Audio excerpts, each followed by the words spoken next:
G'day, Captain Australia here. So you've got me at Redcliffe. I've come out there this morning and I'm going to walk back home. So it's about 45k walk, I think, all told. When I'm done, I'll go in via the CBD. It should be evening. I can see if there's party goers out on a Saturday night and try and find people with impaired judgment who would want to donate to the charity.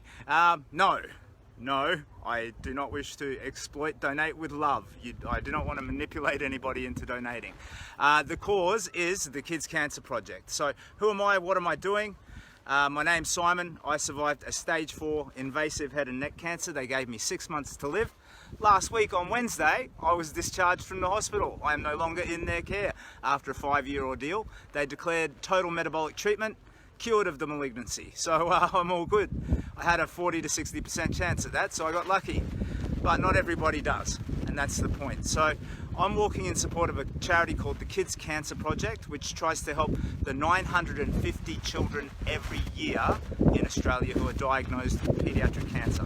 So that's cancer, average age is about 6, so I think it hits you from 3 till 12 is the common ages, and 3 kids die every week to the disease. So it's a massively worthy charity, and in support of that charity, I don't work for them, but I care very deeply about the cause, and I am going to walk from Brisbane to Melbourne.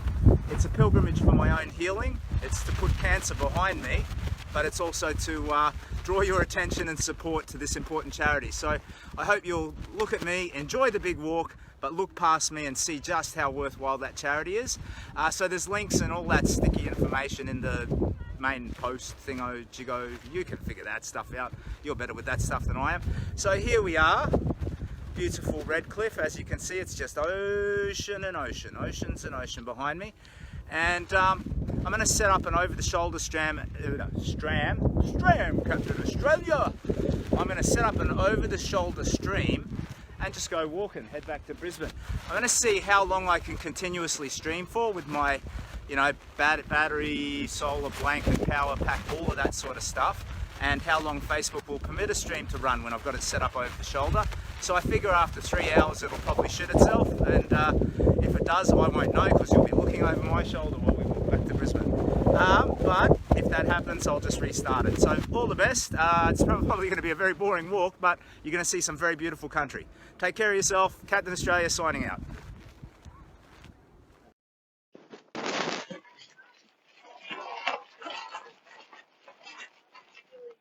Okay, we've accidentally started the stream already. Sorry about this. Let's flip you around.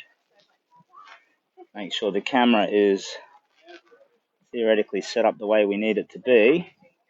And we're streaming. Oops. Okay. Let's...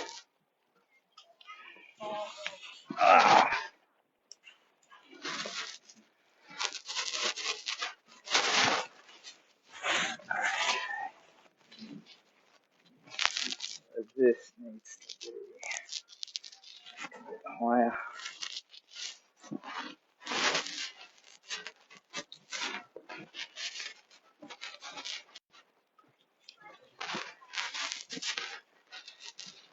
Let's get a look in the reflection.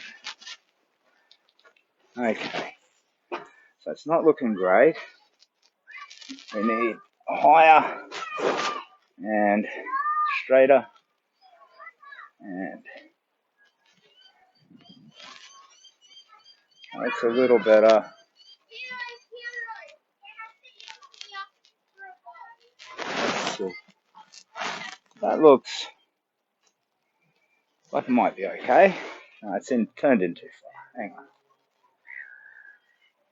So I've managed to make it so the camera doesn't wiggle and jiggle too much once it is positioned. But I am far from a professional in getting it positioned correctly. So here we're walking along main beach at Redcliffe. Lovely beach, lovely place. And we just had a $120 donation from lovely man Richard. So thank you, Richard. That was very kind of you. Thanks for tolerating my old man rambling. Yeah, so And there was an earlier donation too from a lovely lady, Lanny, I think. I've gotten it all written down. So thank you, Lanny. Even if I've got that wrong, I'm sorry. So here we are at Redcliffe, and I'll have the stream just like set together, I think. So it should be, volume should be good, video should be good. So let's just take a walk. So if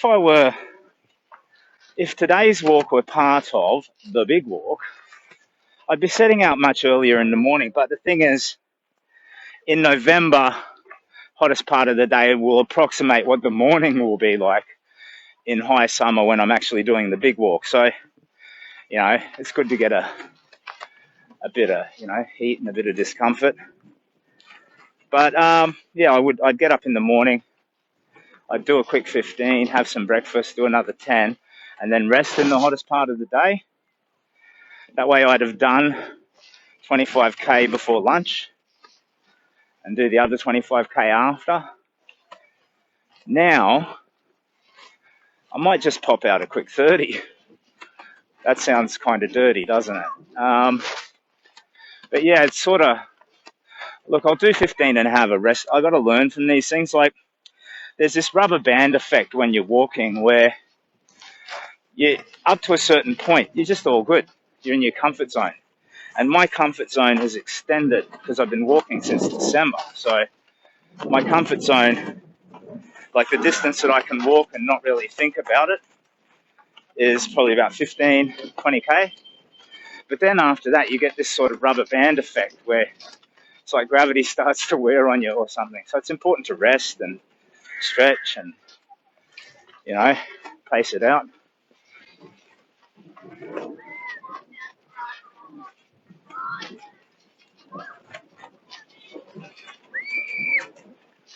Oh, Richard, I forgot to give you a flyer.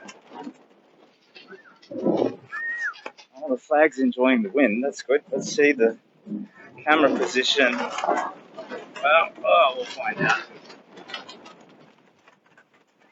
There we go.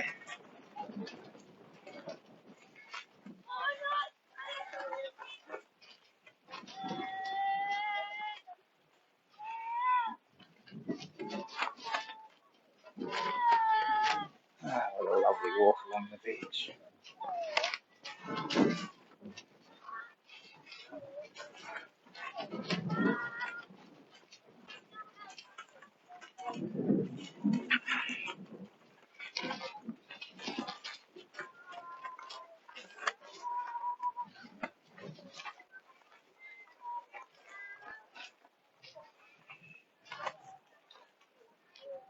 So how's the camera now? So in theory, probably looking a bit downish. We need to get you up higher.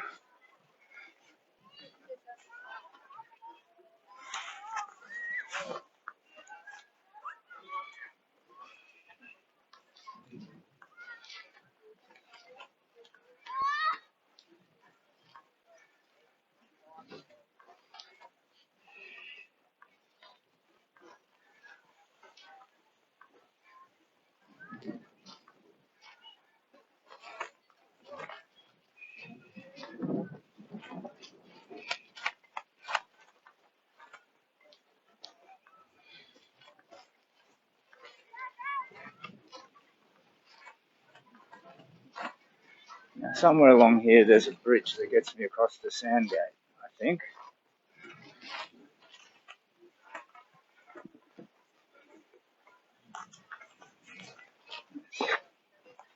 It feels low.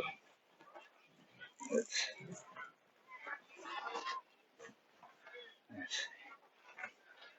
That should be okay.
Good thing about walking down the beach is water and toilets. They're pretty plentiful. Because, it's places where people go to have a bit of a chill out, a picnic lunch or whatever, so the amenities are quite regular. Because when I've walked through urban areas, not only do I have to dodge roofs and stuff with the flag, but up from Ipswich, there were few and far between with the spots where I could update my water.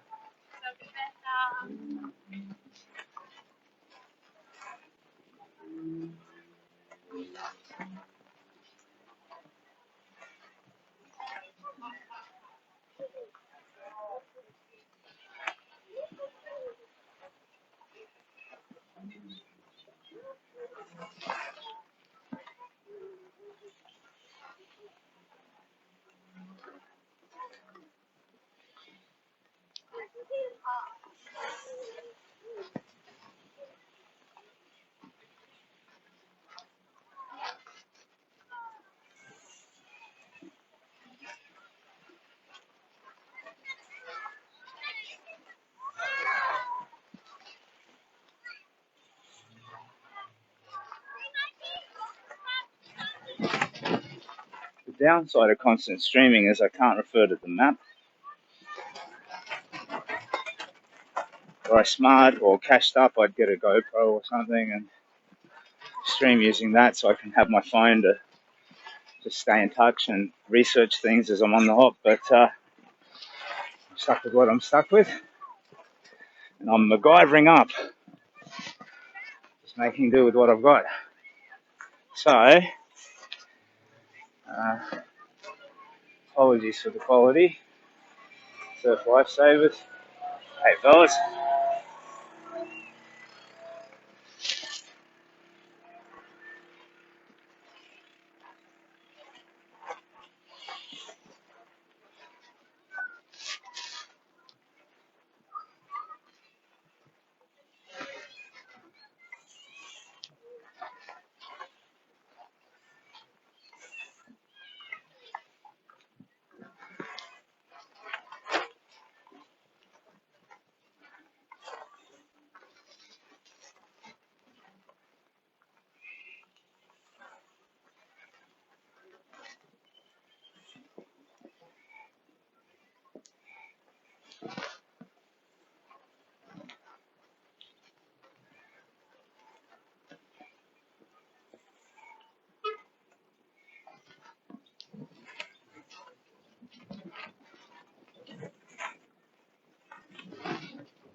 Now we might want to go out around here.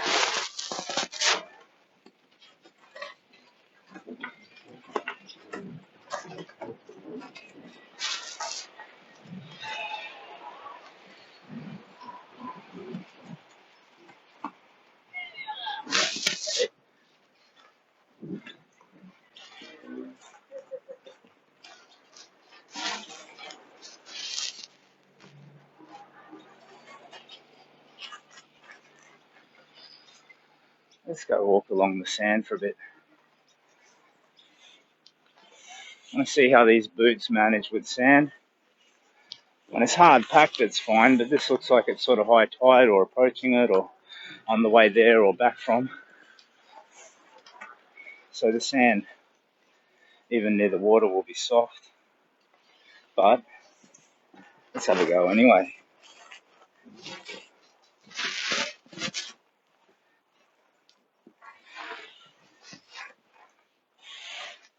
Oh yeah, down here it's not so bad. I get to avoid all the overhangs and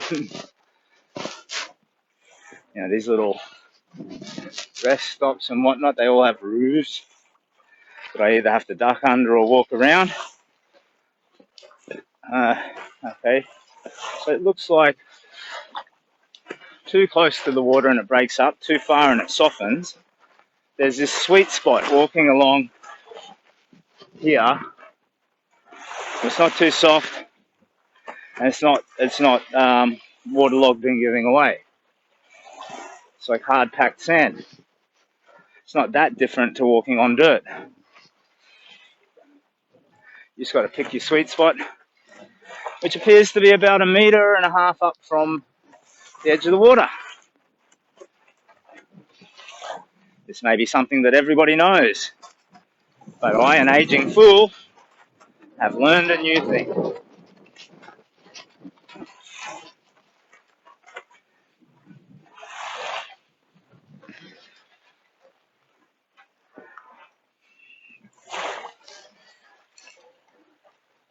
Flock of seagulls you should see taking flight. Look at that.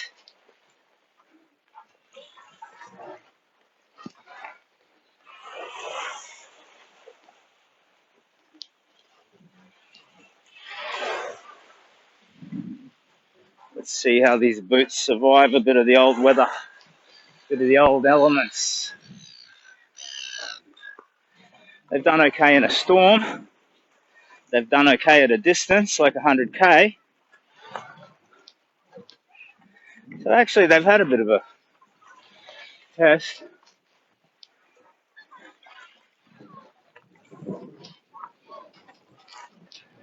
And they're doing better than I would have thought on sand.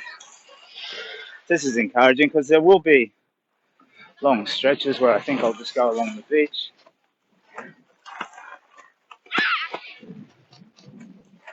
Somehow I look even more out of place.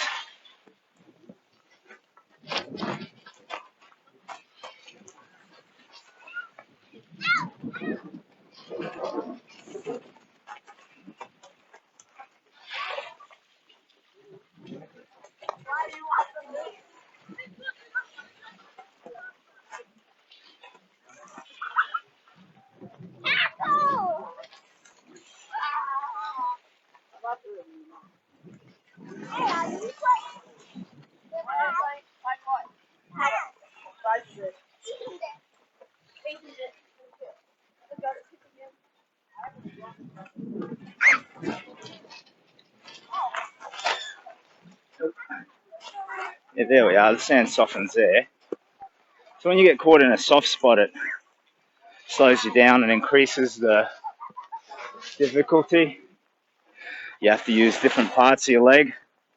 It's not just plop, plop, march, march. It's probably good, actually. So when I take my actual big walk, it might be nice to vary the terrain a bit, you know?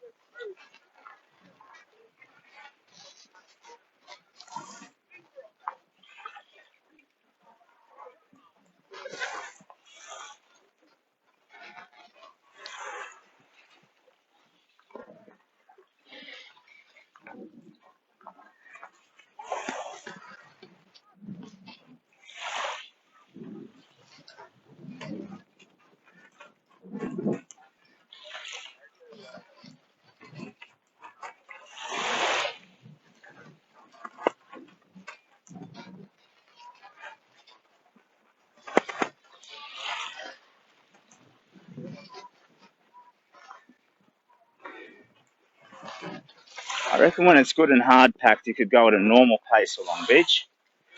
But like this, where it's mixed, you get a bit sort of slowed down just by the irregularity of it. But when I take the big walk, it's not that I'll be in a hurry. My only thing is wanting to get home. You know, every step forward is also a step back towards my wife and kids. But that said, a quest isn't meant to be done that way. It's an adventure. You toddle off down the garden path and who knows where you end up. So I need to capture that and have an element of that in order for the magic of it to work. I mean, look, it already has the healing side. I don't just want to heal. You know, I want to transform. I want to come out of it just as this version of me that is I don't know, at my best. So to go from okay or good to broken to better than before is what I'd like to do. And I don't just mean better in, you know, those selfish dimensions that we measure our own lives, like my satisfaction, happiness, wealth, my connections to my family. But better, I mean, as if I were objectively measuring myself from the outside, you know, like more resilient, kinder, you know, more consistent in my ethics, more consistent in the way that I treat people from any walk of life.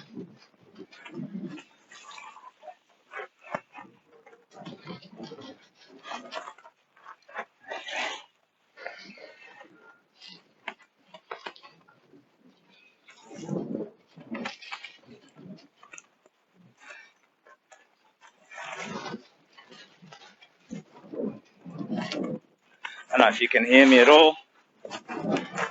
Hey, there's a breeze.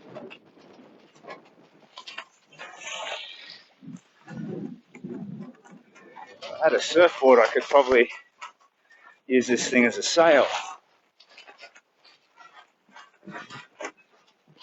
Captain Australia's big skateboard, sailboard. Oh, yeah. Okay.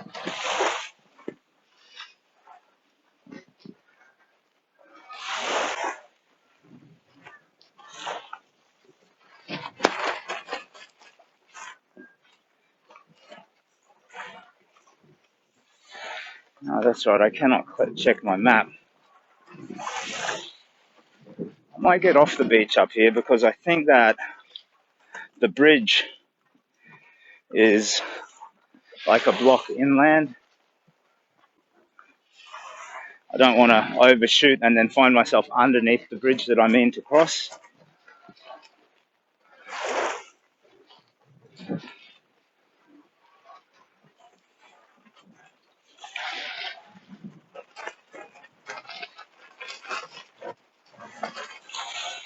This wind factor's a bit silly.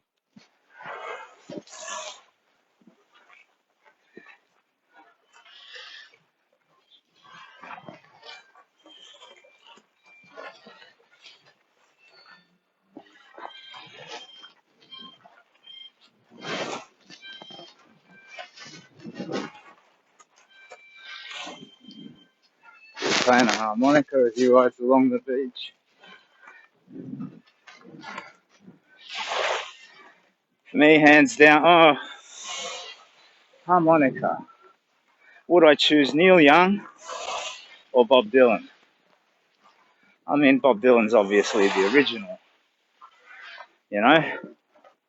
But I think Neil Young had I don't know, this mercurial kind of streak. Good, mate.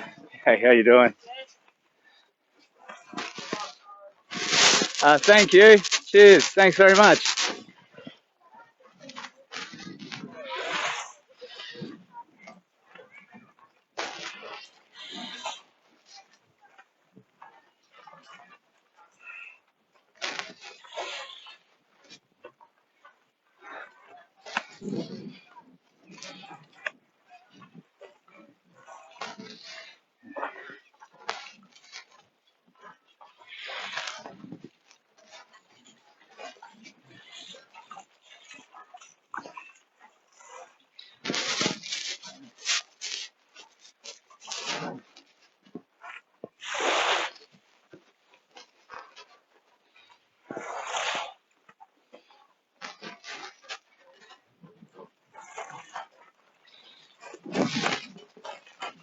today.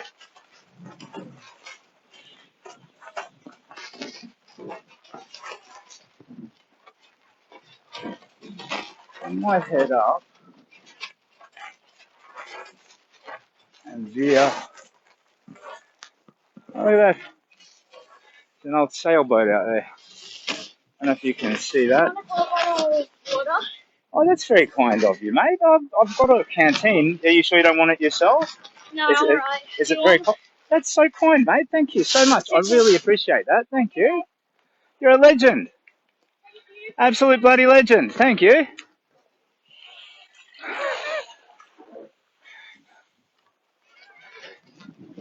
Now over there's a big old sailboat. I don't know if you can see that. That's very kind.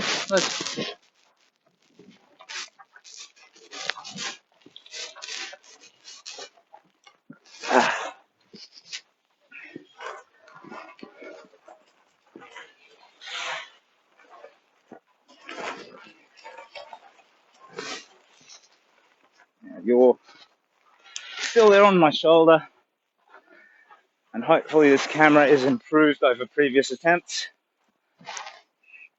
and maybe it's not. Shit, did I just drop the thing?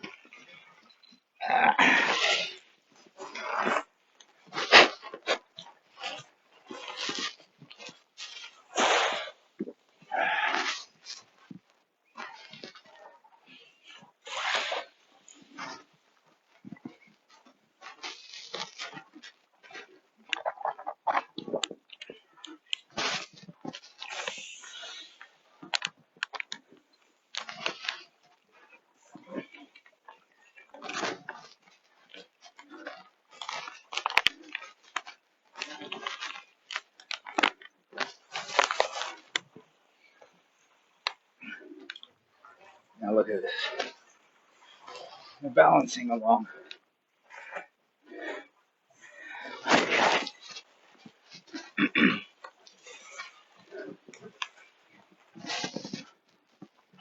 Now there's toilets up here. Might just use that to do a little bit of a wee.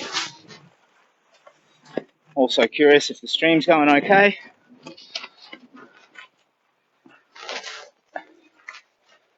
We'll head in a block and find this bridge over the Sandgate.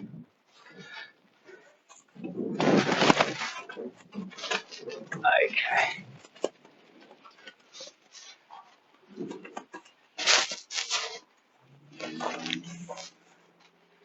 Now we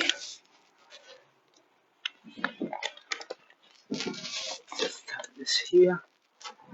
We should be fine. Alarm will go off. Well, the headphone's going to be out of range.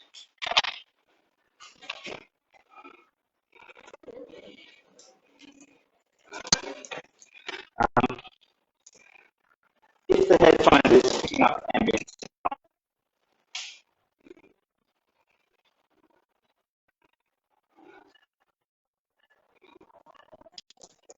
I don't know.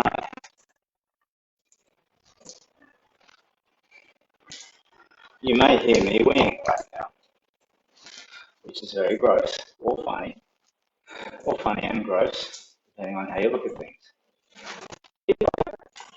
It's inappropriate. So let's get a little bit done. Let's see. 1 and 2 and no idea how the sound is. Let's see. I think the stream's still going. Let's just have faith in the gods Odin and Thor. Oh, there was Hera. Kelly. She got a bit of a shell in that boot or something. Yeah, that's better. Okay. So.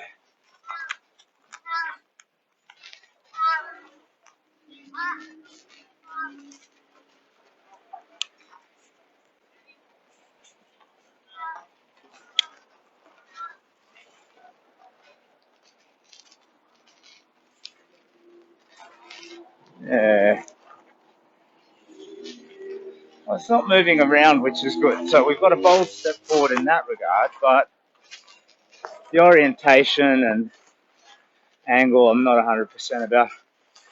I think I can see the airport from here, looking directly ahead across the bay. What is it, Bateman Bay or something? I don't know what.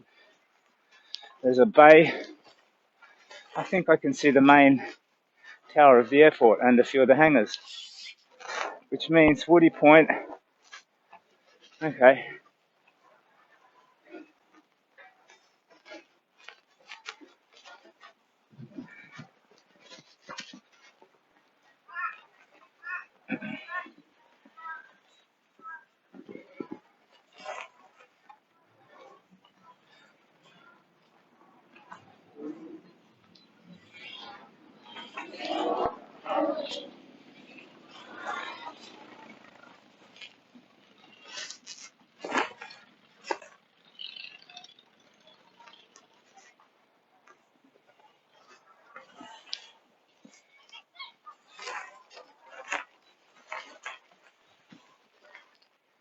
Oops.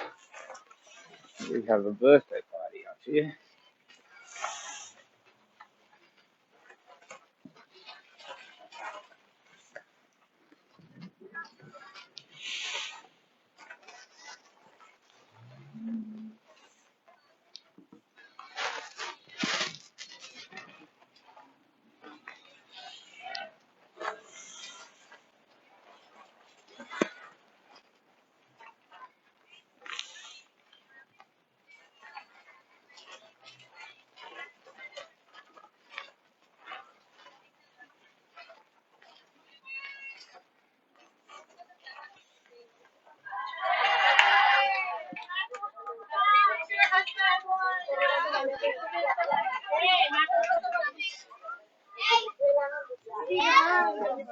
Everybody, let's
Head up there.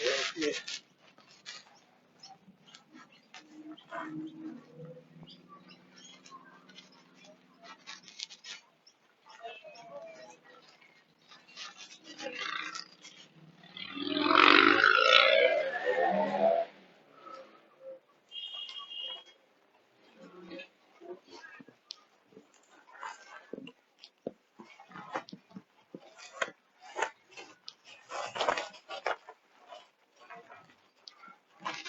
When in doubt, play, Simon.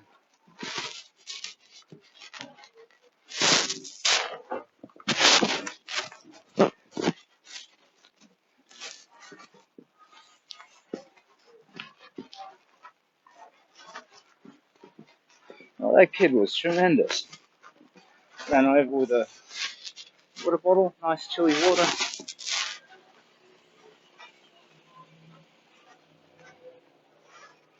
However you see this young man, thank you. What a legend you are, and thank you to your mum or aunt or sister or whatever the adult with you was.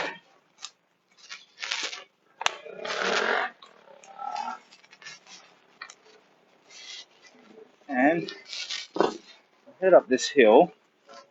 One thing I'd like to do today is set up my hammock. It's a sleeping solution, but it's also a relaxing solution. The idea is twofold for the hammock. Number one, it's not a tent. you have a tent, you're camping. If you have rough sleeping gear, sleeping bag for instance, you'll see a lot of homeless people in the city, kitted out with a bedroll and a sleeping bag. That kind of sleeping kit is not camping. So I don't want to be camping. I want to be sleeping rough. Just as if I were homeless. Because the federal government does not want to legislate against homelessness. Rightfully so. We were all born, we will all die. We draw breath, we eat and sleep in the interim. And to restrict too many freedoms around how you can peacefully do that within your circumstance is ethically unsound. You try and help the homeless, you can even do it out of a civic drive, like, oh, we don't like to look at the homeless, so we'll give them a place to stay. That's a negative approach to a positive thing. But at the end of the day, there are laws around camping, which I have to respect. But there are not laws around homelessness and sleeping rough. Or there are, like vagrancy and stuff, and each shire and jurisdiction has its own laws. But g'day, how you doing? I'm not mental. I might be a little bit mental. I'm walking to Melbourne at the end of the year. Yeah, sorry, it's for the Kids Cancer Project. I'll give you a little. Yes, please. This tells the story. Oh, that's wonderful. Yeah, so I'm a survivor of stage 4 cancer myself, and really? it was a horrible ordeal, and I couldn't bounce back from it. But when I was a boy, I left home to live with my grandmother, and I walked from Brisbane to Sydney. It was my big walk, and as an older man, I reached back for that hope and adventure. So I'm doing that again to get past my own cancer, but I'm also doing it for the Kids Cancer Project, which is, yeah, it's all about the science behind paediatric cancer. Yeah, cheers, thank you. Yeah, of course you can. Yeah, I'm sorry to interrupt. Oh, wonderful. Yay. Maybe we should put you on Facebook, or you're probably already. Look, and I'm all over the place. So I was on if you ever see the project, Channel 10's The Project, they did a lovely story on it. So I come across as a bit of a weird fool, but they retold my story in the most lovely way, and it kind of gets the underlying earnestness of it across. But yeah, and it's a great retelling of it. Yeah. Yeah, but cheers, thank you so much. You have a lovely day. Yeah? Take care of yourself.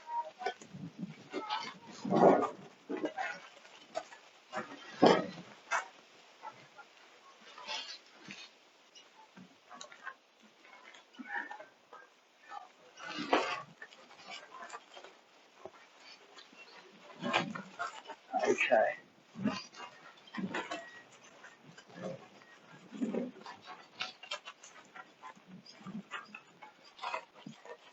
This morning, you wouldn't have seen it. I had this very fun and funny moment with some kids. Oh, crap. Oh, dear. Let's see. Stream's still going, but I've managed to knock it off its perch. So let's just recover from that. Yeah, these kids, they were like 12. I got beat up by a 12-year-old, kind of. So these young kids, about the age of my oldest, were going down the street, and they're like, "What are you, mate?" And we just had this moment. Let's see if I can do this without wrecking the stream. Still working. Yep. Plug the power in. It's all a bit fragile. My solution for wet weather is cling wrap or a glad bag. You might not know that, but if you've got a phone and you want it to run in the weather, just stretch a bag over it. It's the old cheapo solution. Oh, luckily I did not crack my screen. That is not the first time. Okay, so how are we situated now? It just feels too low. Yeah. Angle's not quite right there. Let's just live with it. See you when we get home. Yeah, so these kids, like, what are you? And I just said, oh, you want some of this? You want some of this? Come on at me, bro. I just like shadow boxed for a bit, and they were all laughing their butts off. It was good. So my goal is to blur the line between being in your 50s. So the 50s and 15s, that's, I think, a good line to blur. If you can rediscover childlike fun, wonderment, all of that, as an older person, especially after a grim struggle with mortality, I think that's pretty good. That speaks to me to a dimension of hope that we can all have in our lives. I have absolutely no idea if you can hear me. That's the worst part of these streams. I got these U-Butte earbuds. I think they're in. When I touch the volume button, it didn't do anything. Hang on.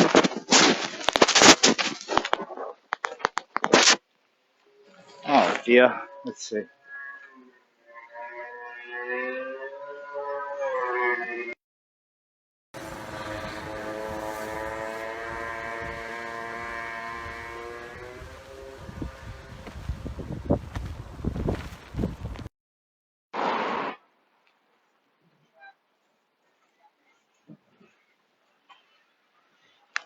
I think my earbuds are off.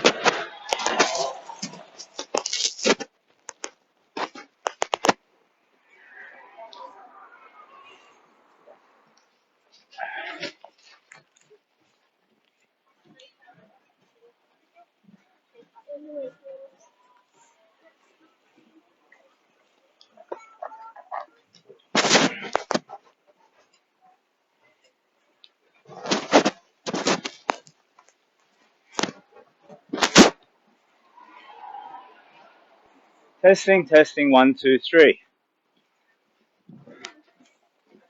Sometimes it seems to randomly, like I'm probably doing something ignorant to trigger it, but to randomly jump to the native phone speakers, you know, the microphone on the phone case itself, instead of these Wi-Fi earbuds.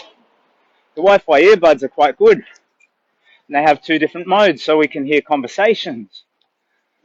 But that's in theory. In practice, I have to use them in a way that is consistent and effective.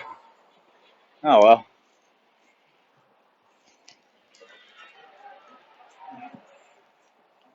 I've got to remember that I've got plenty of time still. 5 weeks, 6 weeks before I head off for the big walk.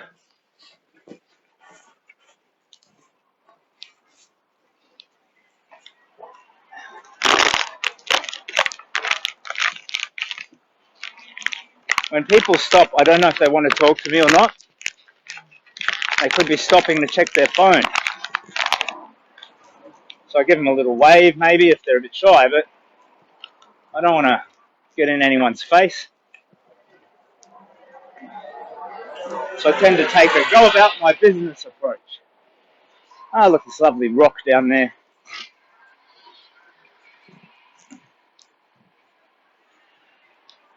You should be able to see what I am seeing. So there's this a little scree of rock there, and then a little table there that you can go out and sit on. If your bum is made out of adamantium, have a picnic. Marine National Park Zone. No fishing or crabbing, no collecting. Okay? I'll take this upper path because somewhere along here I'm supposed to find a bridge.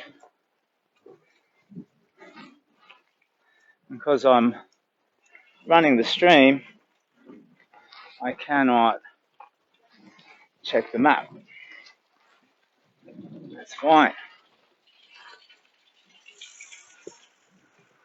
You see, I'm really just still at Redcliffe. And I've probably already done, I don't know, at least 6K, I'd say. Because I got off the train at Kippering and walked out to the beach and wandered around down there.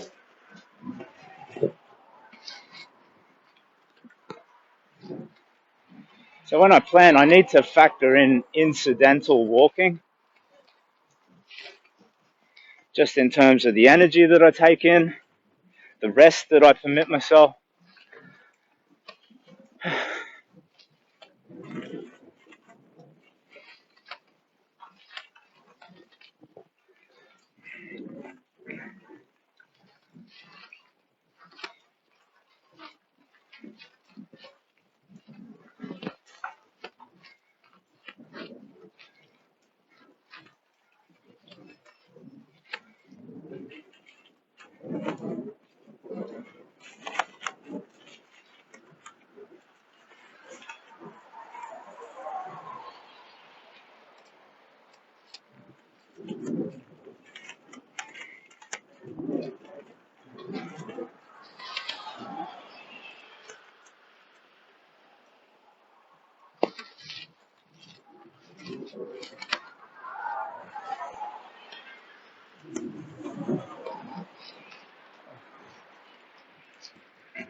More amenities. Lovely little bit of beach.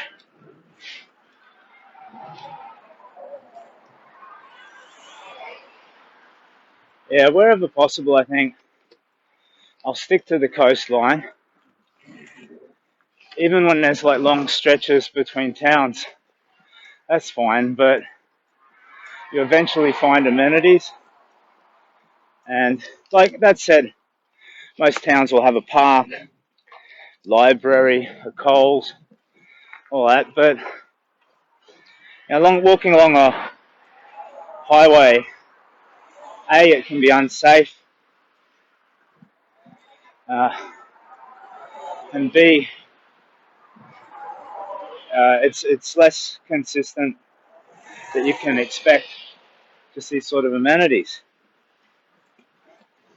Some of them along here, they even have little showers, you know. So, if I set up in the middle of the day to rest, I can strip down into the budgie smugglers, wash the Captain Australia uniform in the ocean or in freshwater shower, and have a little rest in a shady spot.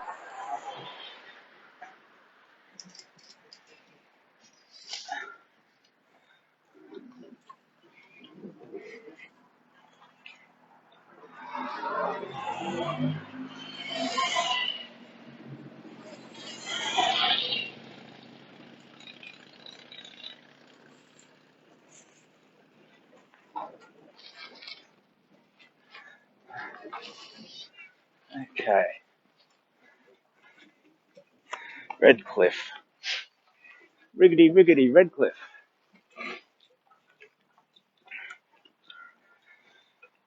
I thought I'd have to abort today because my oldest son is a little unwell, but he's come back pretty good today, which was good. And I may have a tiny touch of it myself. I'm feeling a little bit dry in my phlegm, but I always am. The radiation destroyed my saliva glands. You've got a series of them around your jawline. Submandibular salivary glands under here. One's up the back near your carotid. I think it's called carotid gland. So all of these glands they secrete saliva, and it's your body's your upper airway sort of natural irrigation. So it washes, you know, slime and mucus and all that yucky stuff down. But when your saliva's killed, that stuff accumulates. So it can be a little bit like just having a constant cold in terms of being gluggy, congested, because you just don't have the natural plumbing anymore to get rid of it. One of the things that I dislike most about my airways after treatment, always being dry, is occasionally you have to spit. And look, you know, we're Aussies. You can pee on a tree, you can spit, you can, you know. But I feel that it's a bit shameful, you know, that it makes me look like I don't have respect. G'day. Okay. I'll just stand aside and let these people ride past on their bikes.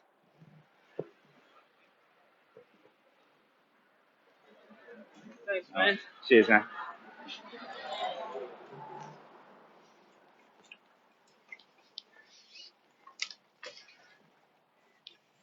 Okay, so what am I saying? That's Brisbane. Brisbane in the distance. That's where I'm going. You should be able to see Brisbane. I guess that might be Mount Cooper to the right, maybe. Is that Brisbane? Yes, what else could it be?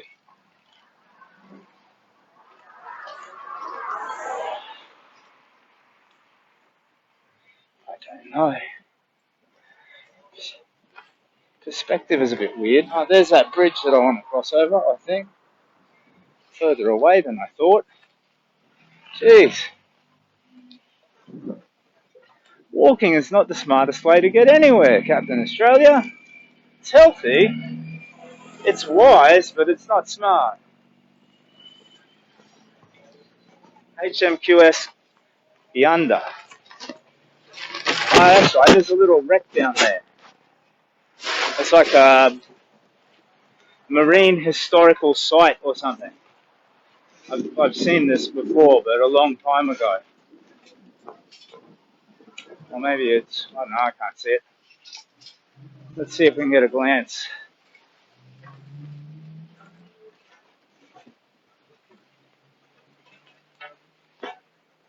Oh yeah. So you should be able to see over my shoulder wreck of an old boat. So it's the HMQS Gayanda, named after an Aboriginal word for lightning. It was the first of Queensland's projected navy. Okay. A twin screw vessel. That sounds a little bit dirty, Captain Australia. What is wrong with me? Okay. Steam engine. Maximum speed of 10 knots and carried up to 75 tons of coal, which so she could travel up to 1,300 kilometres at a time. Okay. She was sold in 1921 to Brisbane Gravel Proprietary Limited and used as a sand and gravel barge on the Brisbane River. And in 1958, it was beached and served as a breakwater. Okay. That's all interesting. So you, in theory, are seeing it. So I hope. So if this were somewhere we're passing through on the big walk, you can, in theory, see the wreck. Okay. Let's go to this bridge, huh?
Double Bay Apartments.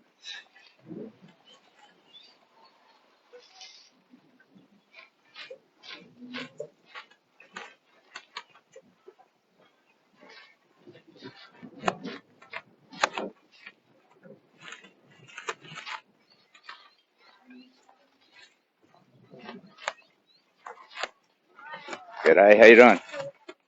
Yeah, well, thank you.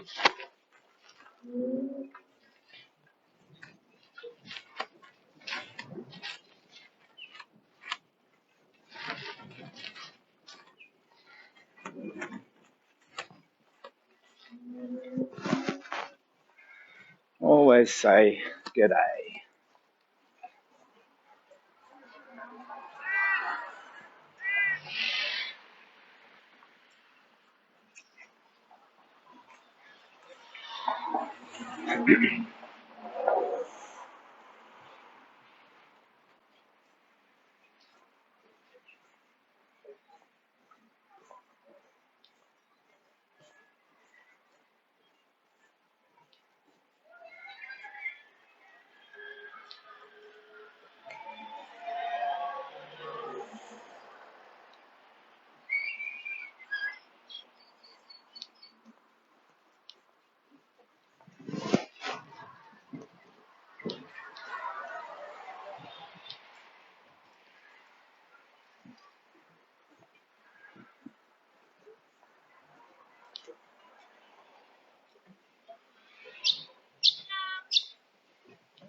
Oh, hello.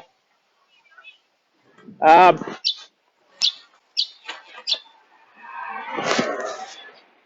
going to walk to Melbourne at the end of the year for the Kids Cancer Project. It's a charity. I'm a survivor myself, and I couldn't quite bounce back.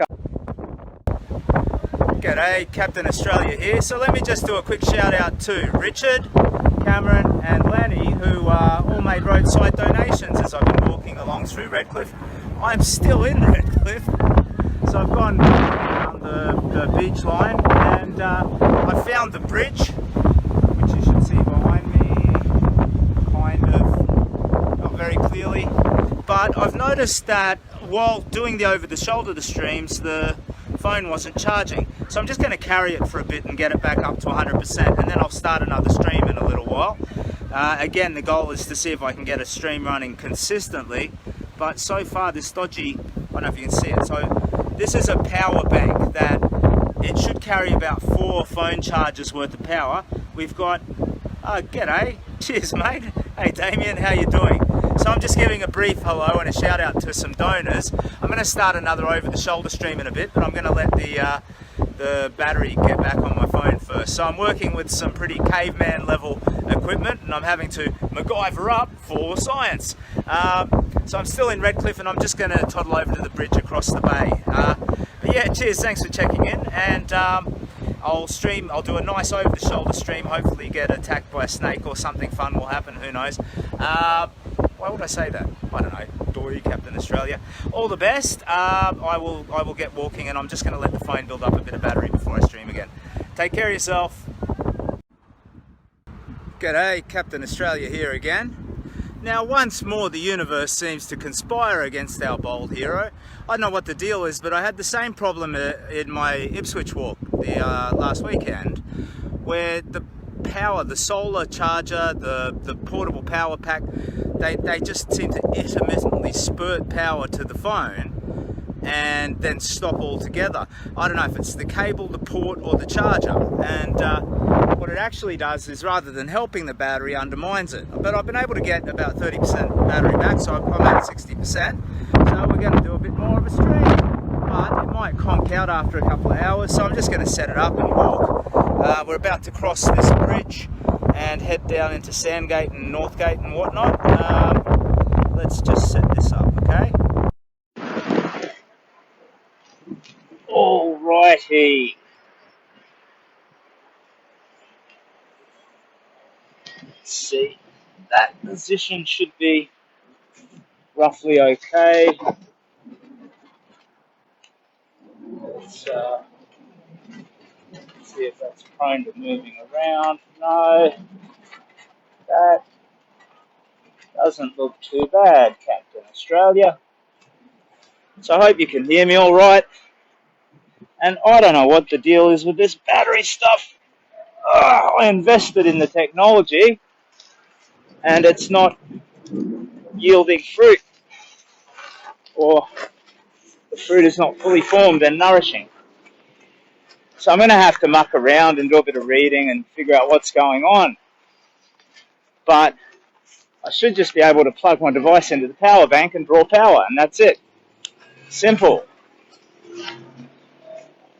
So I don't know, maybe there's a special specification of cable you need for these irregular charge devices or something. I have no idea. So I've missed some crucial thing. That's the thing, you know, Batman. He's got the Joker, the Riddler, Penguin, you know, all kinds of crazy people, evil super geniuses and big crocodile dudes and all these horrible adversaries to take on. Captain Australia, he don't need any of that. I'm flummoxed by phone cables. My adversary is basic electricity and walking straight.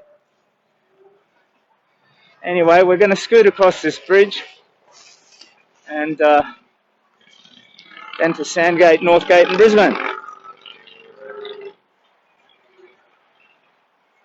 So Brisbane from here I think is about 30k. I've barely left Redcliffe, but I've had a long windy walk around the beach, and so I think I may have underestimated the overall distance. That's all right. If I get into Brisbane and it's too late in the evening, there's always the option to just hop on a bus the rest of the way home. We'll just see how we go. My main concern at this point is power. So at 60% power, I'm just going to let it run. See what conks out first, the stream or the device. Last time it was the stream. I might have touched a button by accident or something, but the stream died. So all this is for science. So this is the Ted Smout Memorial Bridge. Let's just see that your position seems okay. Well, at least it's not moving around too bad. Yeah. You might be seeing roughly what I'm seeing. Ocean Bridge. So I'm sorry if this is extremely boring. My suggestion is get a soundtrack, maybe a beer, and just, you know, chill out and come for a walk with Captain Australia. Enjoy the ocean. Enjoy the birds flying around. And listen to your favourite tunes. I think a Saturday afternoon, that's old school, slow hip-hop, you know? Like he's still Dre. Boom, boom, type, you know. Nothing too energetic. Or then you've got go back to the 70s, like, what was it?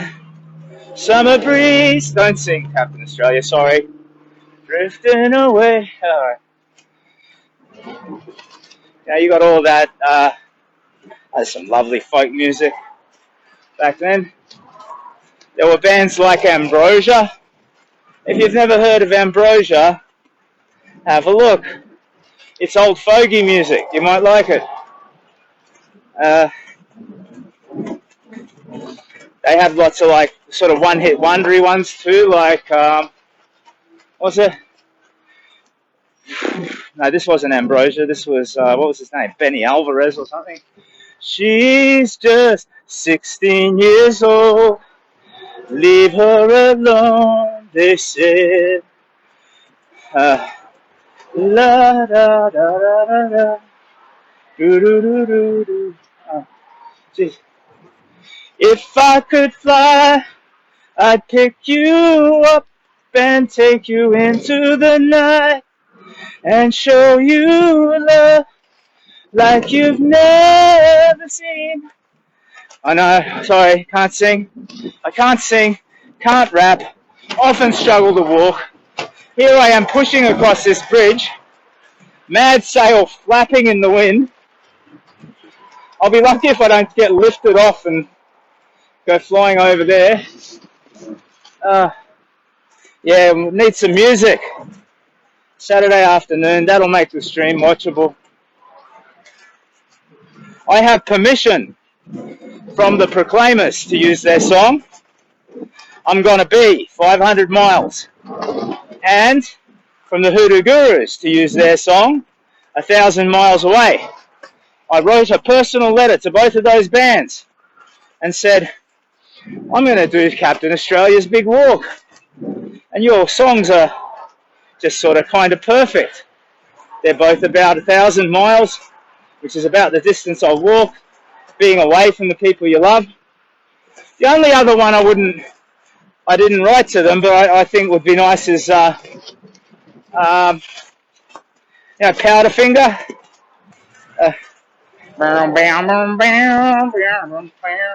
Hey, thumbs up from a dude riding his bike. What's it go? I see your shadow on the street now. I hear you push through the rusty gate. Click of your heels on the concrete.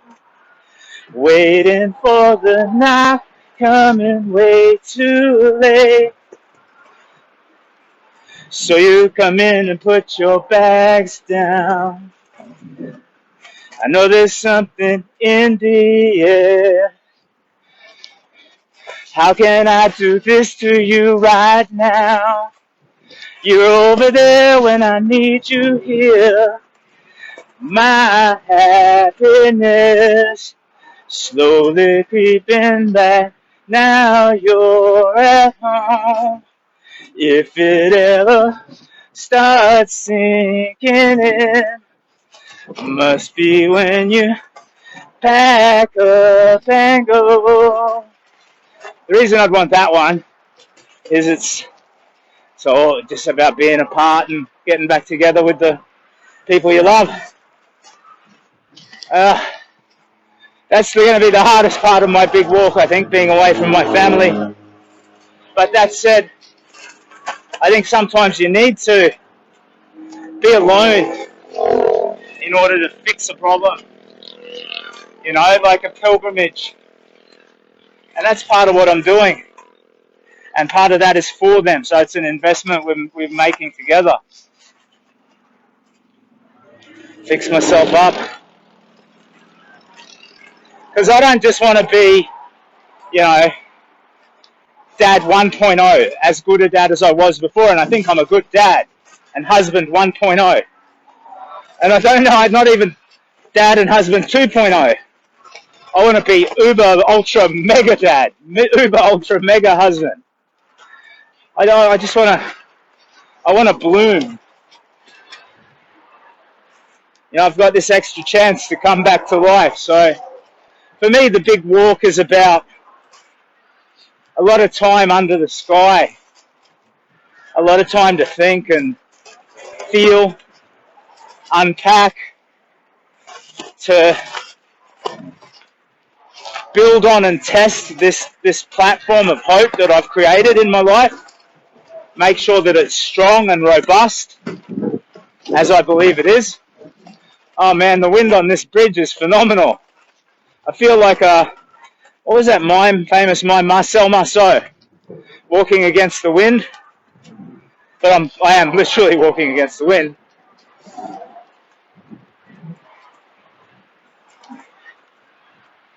Sign says I'm only supposed to go 30 kilometres per hour along here. Well, I don't think we have to worry about that, mate. So if you look this way, you should be able to see Brisbane in the distance. That's where we're going. And there's Mount Cootha. Those are the Mount Cootha Towers, aren't they? I've never seen it, from space. I've never really properly digested the way all the suburbs sit spatially, but My home suburb is just off Mount Cootha. You can climb it and go down. And it almost seems like curving into the left, going via the city is the much longer route. Whereas directly ahead through the suburbs across to Mount Cootha and up over the mountain itself would get me home. That said, I said I'll go into the CBD, so I'll go into the CBD. You know, what's the good if you don't do what you say you're going to do? Oi, oi, oi. Hey, I tell you, this wind, this is full on. How's it? Is the camera moving around? No, the camera's pretty stable. Not much to look at.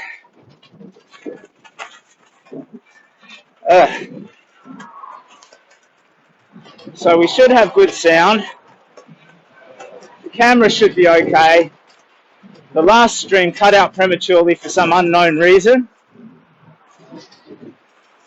But all in all, we're making progress. If I just get a little bit better each time. I have a slight concern that the madly flopping flag could knock the phone and to actually be like a tennis player hitting it, pop, and send it flying into the water. Well, let's just surge forward a bit. This is kind of like resistance training, you know, like weights. I'm carrying the heavy ruck, the bag, got my heavy boots and heavy gear, but because of the flag, I've got this extra wind pressure pushing back at me,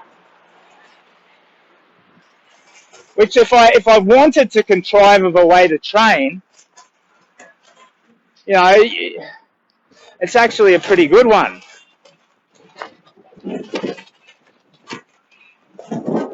Because I'm not just looking at the vascular, the overall sort of endurance aspect of walking, I'm also physically having to push, build a bit of muscle.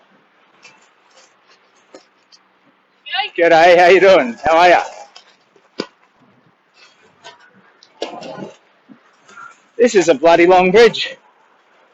Once we get over it though, I'm picking up some pace.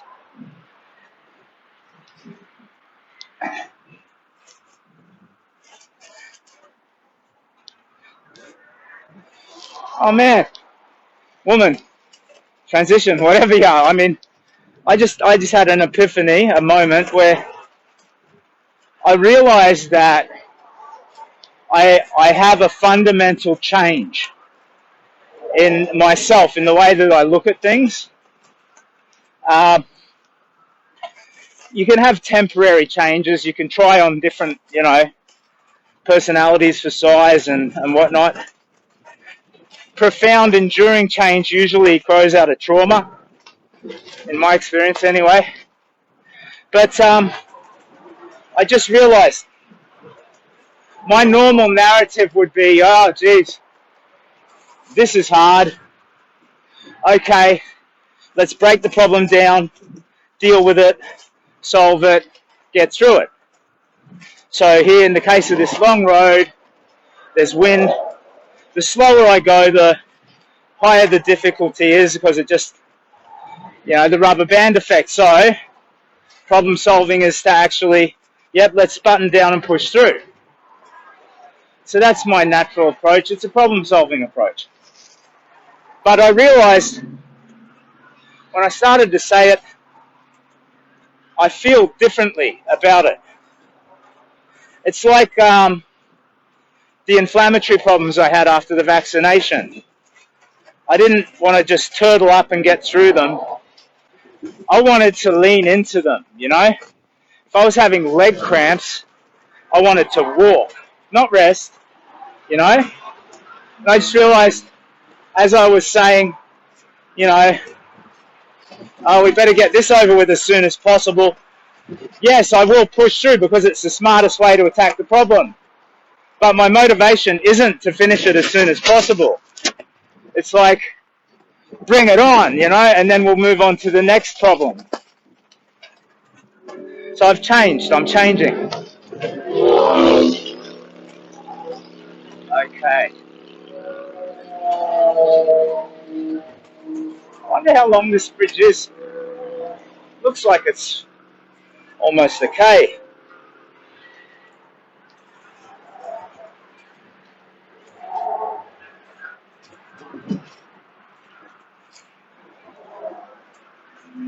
Okay. Well, let's look in here for a sec. I don't know if you can see the range there. Glasshouse Mountains up to the north. Start to see those bad boys. Australia Zoo's up there somewhere. An inlet and all the mangrove trees. Very nice. Don't know how much you can see of the distance. God. If you own a business that has like high fidelity, brilliant, awesome camera solutions, right? I have no money. My travel insurance company was killed by the COVID border closures. I'm making do with an iPhone. If you want to work out some kind of a sponsorshipy deal where I can say, you know, Ted's camera, whatever, whoever you are, and we can figure out a solution where I can just deliver better, crisper video, more stable and consistent video and audio, I will credit you and your business every time I stream. And you'll be doing something good and philanthropic for the Kids Cancer Project. And you'll be helping an old buffhead have an adventure. A little bit ashamed that I don't have like a grand to drop on a camera, but I wouldn't even know what one to get. I don't just need the technology. I need someone who's really expert in this stuff. If I were to optimize, I'm happy just making do and muddling through. I'm just mindful when I look over there, I can see these beautiful, you know, rolling mountains and trees and this inlet and the foam chopping across the top of the waves, and it's just lovely. But when I turn, you might see the side of my big buff head, and in the distance you might not see any of the crisper detail. Anyway, is what it is. I just want to do a good job, I suppose. Wow, this flag is whipping around like cray-cray. Whoops, don't say cray-cray, Captain Australia. What is it, you know? 2014 rang and they want their phrase back, mate. If I'm using phrases from 2014, I am in touch and ahead of my time.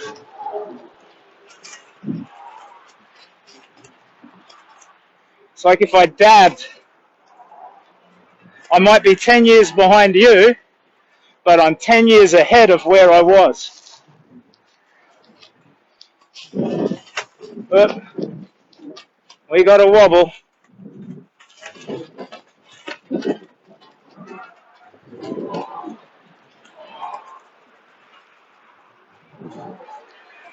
I feel like a bit of a jog. What are you doing, Captain Australia? Why are you jogging, mate? That's just weird, Captain Australia. How can you jog, mate? It's a high wind. It's the middle of the day. You're carrying a backpack and dressed like a superhero. What are you doing, mate? I don't know what I'm doing. That feels better on my legs, actually. Stretching them out a little bit. I think the key to momentum is switching it up. I mean, it might be an ethnically dodgy term these days, I suppose, but it used to be called Indian pace. I think it was after, like, you know, Apache or Mohawk hunters, you know, Native American Indians. and they'd be like famous for being able to run across long stretches of distance. And Indian pace was like run, jog, run, rest, jog, run, jog, run, jog, run, rest. And it was that process of switching it up that allowed them overall to outperform somebody who was just marching or just running or, you know, just doing the one thing.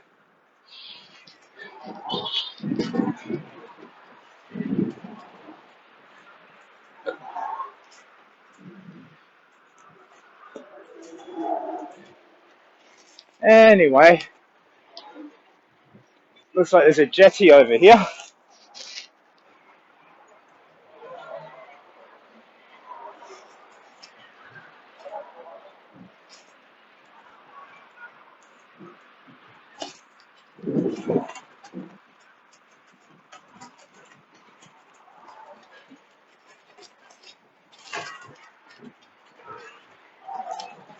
Do a bit of fishing, huh?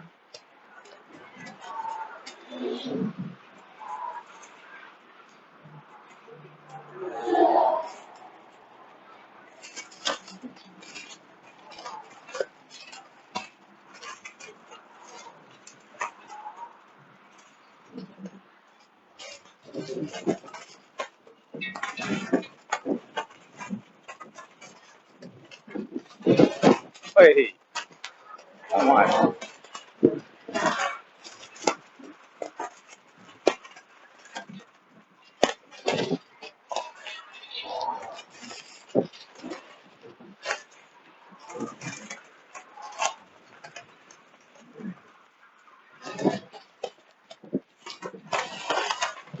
Hey.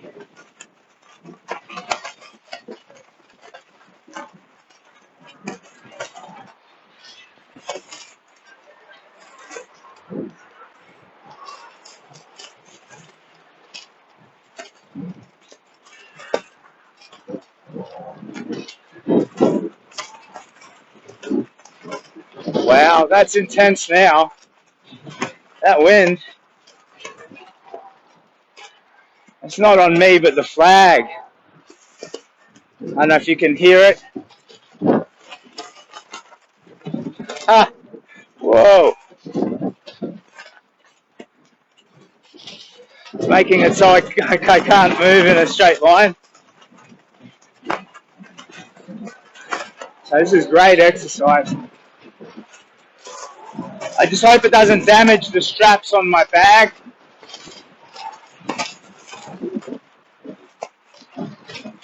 I might actually just mitigate that at this bad part. I'm sorry, you can see sideways now. Just doing a test to see if side saddle helps. Not really, actually, that's worse anyway.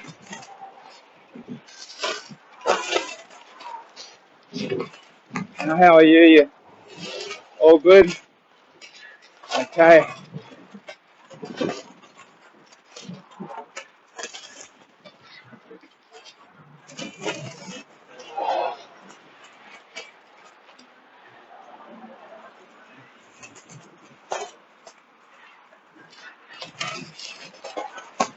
Oops.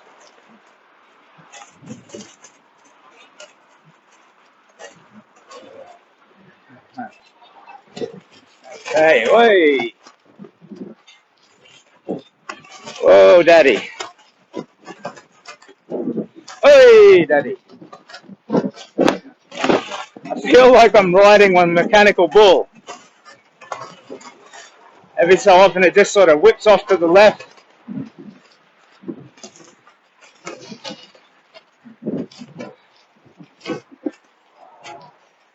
That's kind of fun.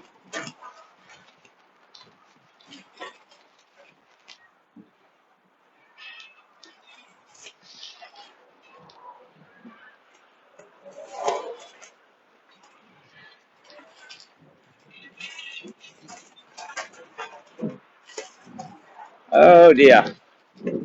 Okay, let's talk. So, yeah, when I was 15, I walked from Brisbane to Sydney. not the entire distance. I got to a town called Gloucester. I was getting away from a bad situation. I wanted to evade detection. I didn't want to go into foster care. I'd already sent my 2 younger brothers away to live with other families. I mean our family, but not our immediate family, you know, like an auntie and my half-brother's father. And then I just had to get out. So I hit the road, and I intended to walk to Sydney to live with my grandmother, but I got to Gloucester, which is about 100k north of Sydney, I think, something like that. And when I got there, for the whole trip, I had about $28, I think, from memory. It was like $1 a day. I was on the road for 27 days. And these were the days when you could buy a can of baked beans for like 22 cents or 28 cents or something ridiculous like that. So that was what I was subsisting on. And just walking and resting and reading and daydreaming. And when I got to Gloucester, unfortunately my shoes had started falling apart. So I was getting these horrible wounds on my feet, really big blisters. And I just had 50 cents left, so I didn't see much of an option. I called my grandma, and she was legendary.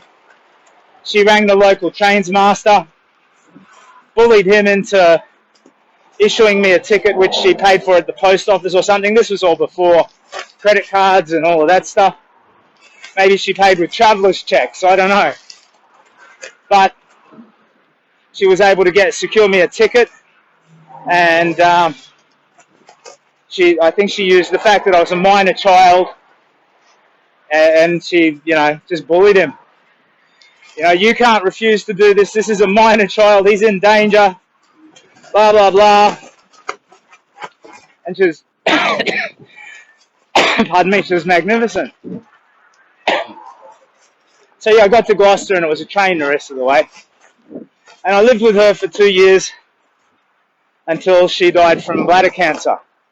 A long and slow death. At the age of 54. And, I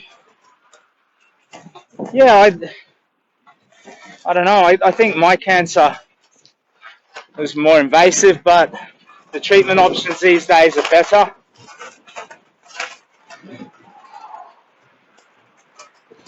But yeah, my grandma died, and I ambled back up to Brisbane and just made a life for myself. But when I did that walk down, it was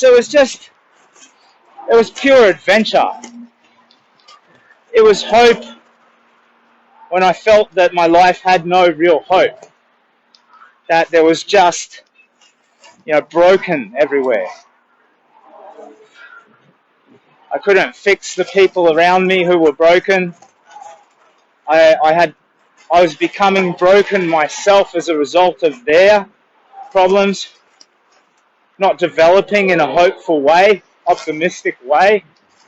So when I hit the road, it was just, the perfect thing. It was a quest, and it healed me. So lo, these many years later, when I got my stage 4 cancer, I fought hard. I just got the all clear last week. They discharged me from the hospital. Get out of here. We don't need to see you anymore. So that's great. But cancer doesn't just try and kill you. It inflicts all these side effects on you. And I just couldn't bounce back. It was getting worse and worse. The chemo radiation wrecked my thyroid. I put on 60 kilos.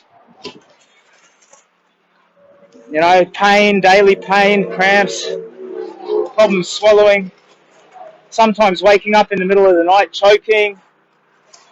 That's really nasty stuff. But I guess the main thing is not any of the physical problems, which I still have, and they're now no issue. All good, I'm fine. The main thing was the absence of hope in my life. I just had this little piece, and I think really the only thing that was keeping me going day to day was my boys and my wife. My love for them is what carried me through it. But that's a solution to keep you alive. But I can't just do that. Not as a parent. I was underperforming as a parent. I needed to find a way to thrive. And that's when I remembered the walk that I took as a child. My muscle memory of hope. How it felt, that adventure. And I decided to do it again. And then from that day, I started healing. This was just last December. 10 months ago, around about. And I guess, I think just having a sense of hope, if you nurture it and you protect it, you're defensive of it, it slowly grows, generally. It can take a blow, disappear even, but it can grow. And one of the most important things to making your hope grow is to share it. Ideally, give it to other people. So when I decided to help the charity, the Kids Cancer Project, my hope just didn't grow. It bloomed. And I worry about failing and stuffing it up and, not raising enough money and, letting them down and all of that. But not really, not so much. I'm doing my best, and that's all you can do. Well, I'm doing 86.5% of my absolute best. You can always do better. But yeah, that magnified my hope profoundly. And so, I'm better. The big walk was originally designed to allow that process of hope and healing to happen, but it already has. So now, really, it's just, or mostly about the charity. But it's also about this time of, taking everything that's happened to me and everything I've learned and winding that into my truth as a human being, my overall, set of things that I've learned from my life, my experiences. So this big walk is about putting cancer behind me and hope in front of me and making sure that no matter how hard life grinds me down, whatever happens, cancer comes back again, whatever, I do not get ground down into the floor like I did last time. Because the big walk is a metaphor for all of us for getting up and moving forward and navigating through hard times. So,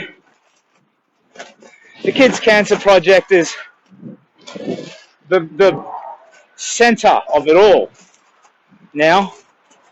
With my healing on track and I'm working and I'm muddling through. In that future me after the big walk's done, I need to work out my career, my business. I may be able to get that back up again. Or I may have to find a new business or a job somewhere or whatever. But that's all in the future and I'm hopeful. So for now, I have this precious time to finish off the last bits of healing, get my body fixed up, inner health as much as I can. Wow, this wind is full on. But the center of it all is the Kids Cancer Project. So, the stated goal is to raise $250,000. And look, it's only November and haven't even really set out for Sydney, Melbourne, the actual long trek, where I hope there'll be a surge of awareness and support, but haven't even started, and there's been such kindness. As people see me out practicing, they understand. There was Richard today, a lovely man, gave a generous donation. Lenny, Cameron, thank you. So, with all that support, we've already raised almost 10% of the goal. And it's November. I don't leave till December 26th. So, I'm cautiously optimistic about raising $250,000. And that for me, it will just allow me to say, all right, you know, for all of my compromises and mistakes, for everything that I could have done better, there's this thing that I did. And it's, you know, the finest part of me are my kids. I adore them. I walk through fire for them. But they make me proud of them and proud to be part of their lives. But, you know, it's not exactly the same as being proud of yourself. Like when I was just getting knocked around trying to bounce back from cancer, I felt shame. Getting fatter and fatter, I felt shame. Finding less motivation and joy in life, and I felt shame. I was underperforming as a father. Shame. So I feel that by succeeding in this mad quest and creating this story for my boys, I can win that back, you know. I can wipe away that shame and say, yeah, good, bad, or indifferent. It doesn't matter that it's a bit weird. This is what your dad did. I've had people, I've been walking my son's tour from school, and I've had people go, oh, you're Captain Australia, aren't you? And then my boys, they love it. It sort of freaks them out a little bit, but they love it. Okay, Sandgate up ahead. So, you know, there's my own healing, there's the charity, there's recovering my sense of personal momentum. But then, I'm making my kids and my wife proud, maybe my community proud, being in my community and in the world again. So I was a walking corpse, you know, and now I'm making friends and talking to people, you know. Hey, come on, flag boy.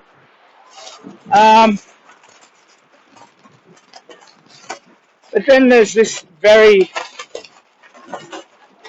sincere and sort of melancholy part of it where I've always gotten drawn into talk with homeless people as I walk around as Captain Australia. And I've always made time for that. You know, if they've asked for money, I've bought them food or drink or whatever. And heard their stories and given my own stories in return. And I think that there's, in my experience, in showing that, there's a way back from the bottom of the barrel. You can climb back from the just being totally gone. I might be able to help somebody do that, you know? If not actively, concretely help them to do it, allow them to see that if I can do it, they can. There's a bubbler here. I'm gonna fill up. You know, that hope is available as it was to me, it is to them.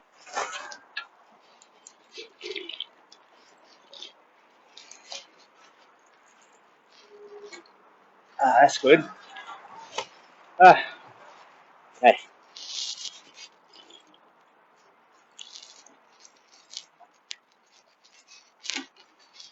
Let's see how the old canteen's going. If you look back over there, I was over there where you can see those white buildings. Like that's just, I don't know, half of what I've walked today so far. So we've covered some ground.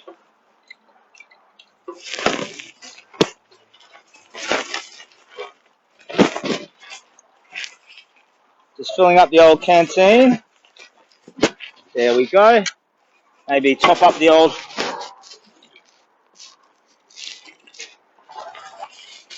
bladder and airways. Now, which way do we go?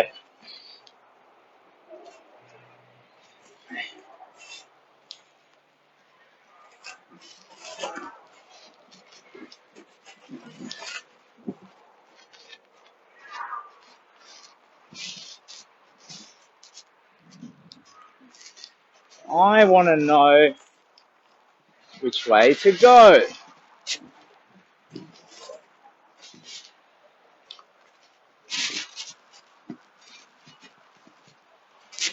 Give way. Lane control ends. I could go along the coast, along the beach, or I could turn inward a bit.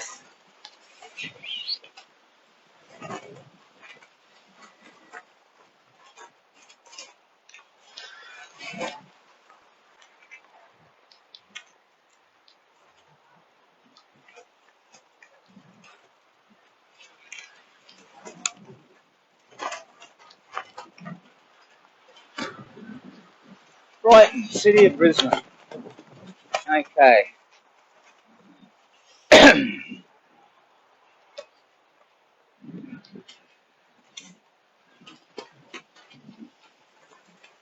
So this is a shared pathway, pedestrians and cyclists.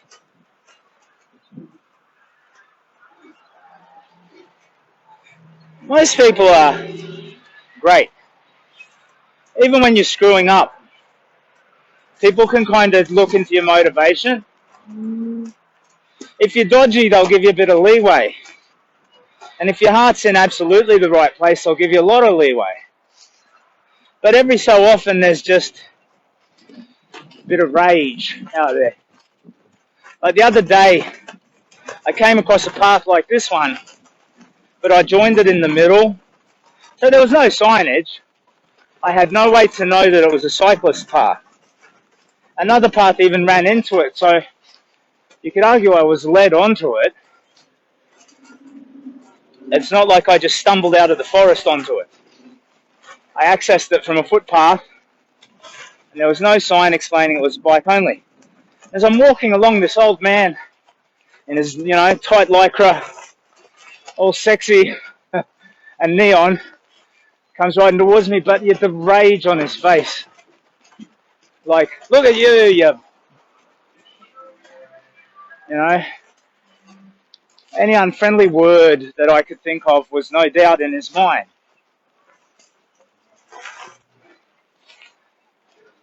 And at the core of it, it would have been my motivation that he attacks. Like, you piece of, you think you're too important for the rules. Follow the damn rules. This is my bikeway, blah, blah, blah.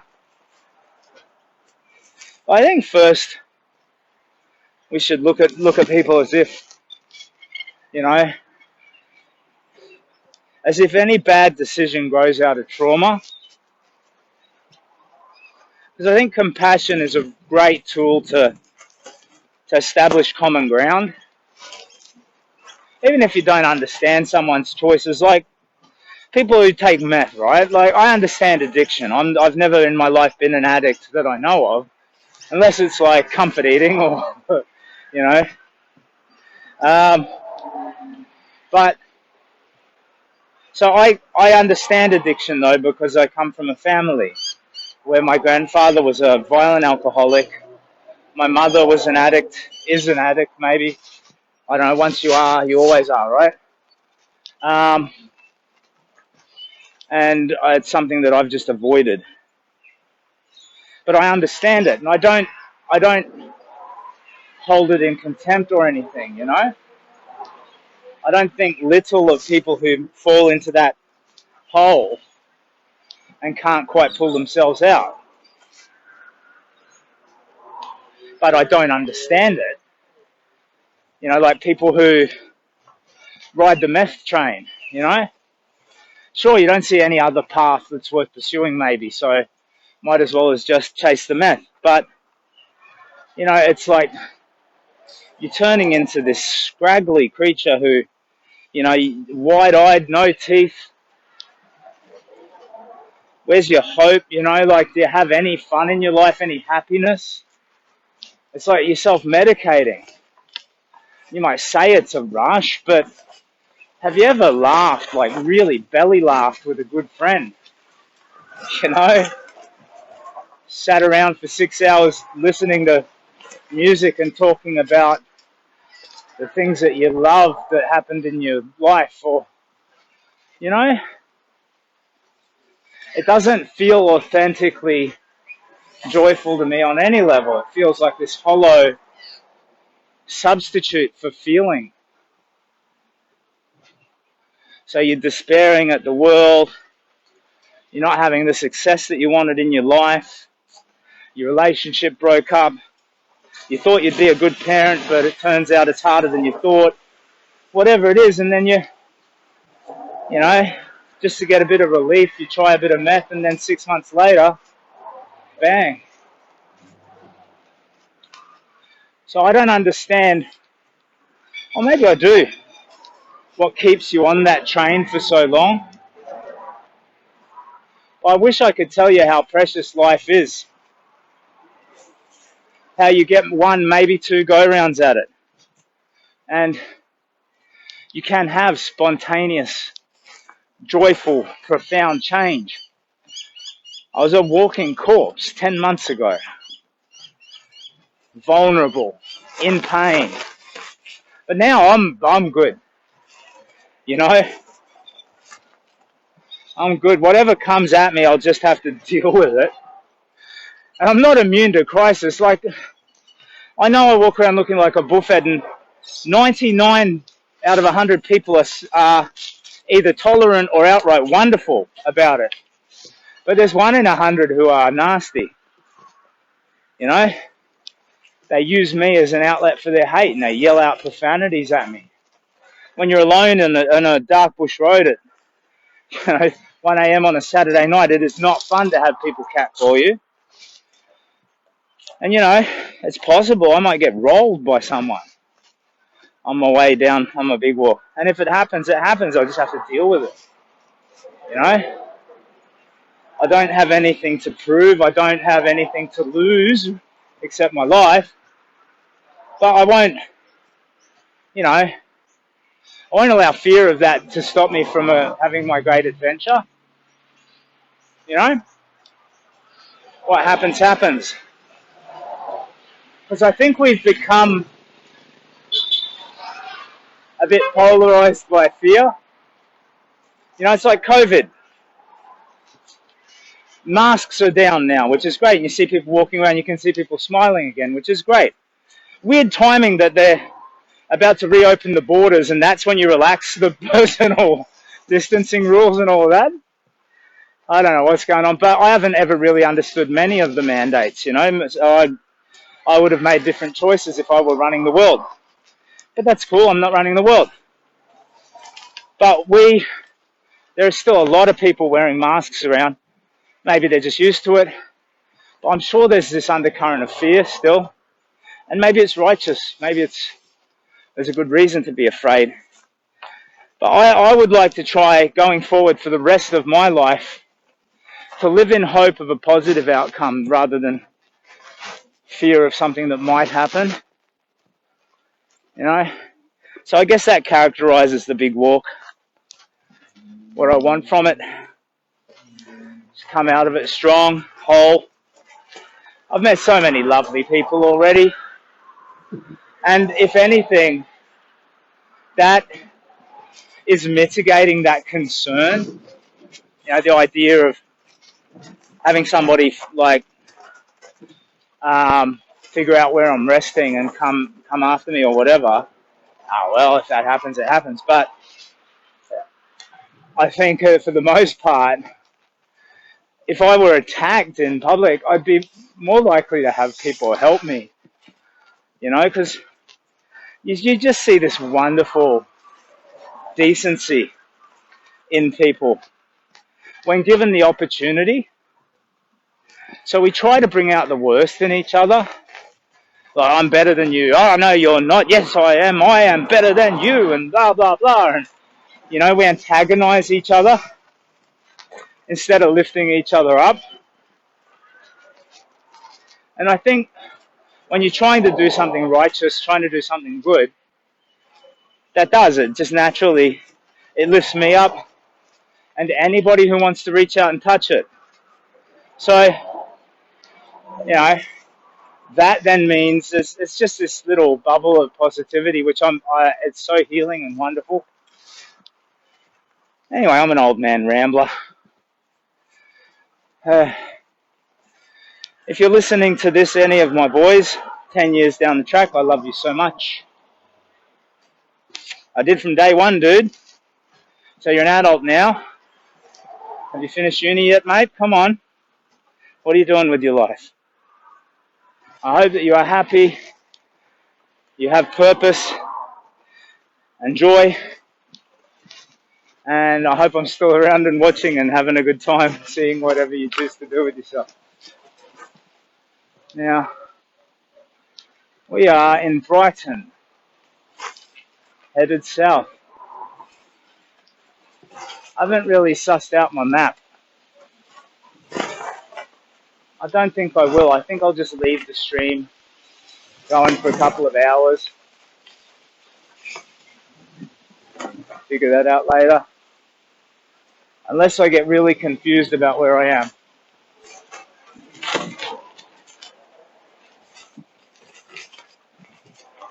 19th Avenue. Wouldn't it be amazing, Captain Australia, if the next one were 18th Avenue? Your powers of deduction.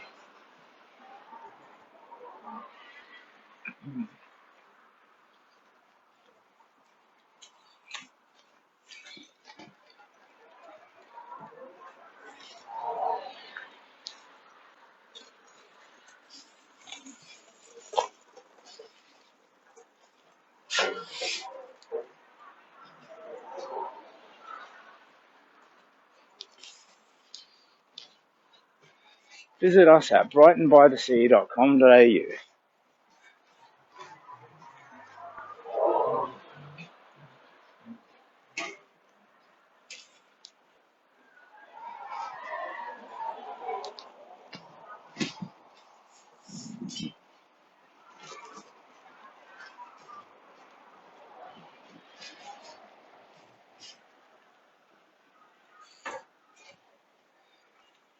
I really need to put a bit of sunburn cream on just around my eyes. I don't know if you saw those Michael Keaton Batman movies. Tim Burton. You know, the start of the superhero movie renaissance, you know? Batman and Spider-Man and then all of these Marvel movies. But you had Michael Keaton, who went on to be the Marvel, someone Toombs the Vulture or something in the Spider-Man universe. Hey, how you doing? Hello, mate. I'm going to walk to Melbourne at the end of the year for the Kids Cancer Project, dressed as the buffet superhero Captain Australia. Aww. So it's all for charity. I'm not mental, or if I'm mental, I'm not dangerous. I'm Simon. Hey, man. Pleasure to meet you. Yeah, pleasure to meet you, Thomas. Cheers. Take care of yourself.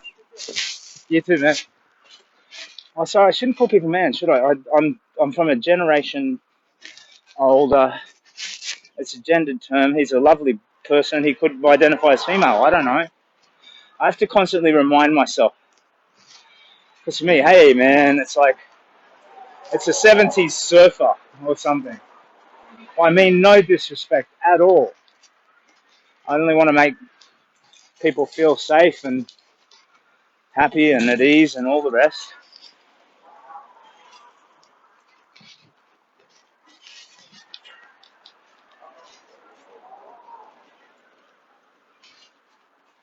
Anyway, walkie-walkie, what was I saying?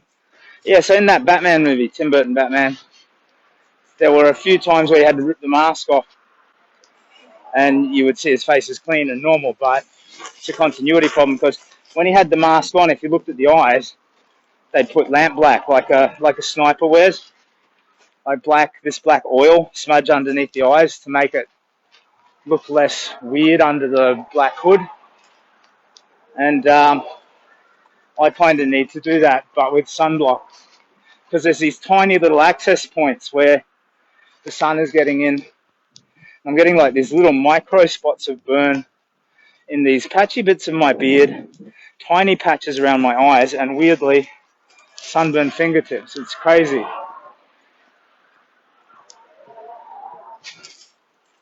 I keep forgetting to do anything about it.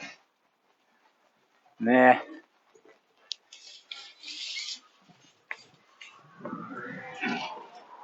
Anyway, let's keep heading towards Brizzy. Maybe at Northgate we'll take a little bit of a break, a little bit of a rest, and see how the stream's going. G'day. And it was 18th, this is 17th, Captain Australia. Will you look at that? 17th Avenue. What happens when we get to First?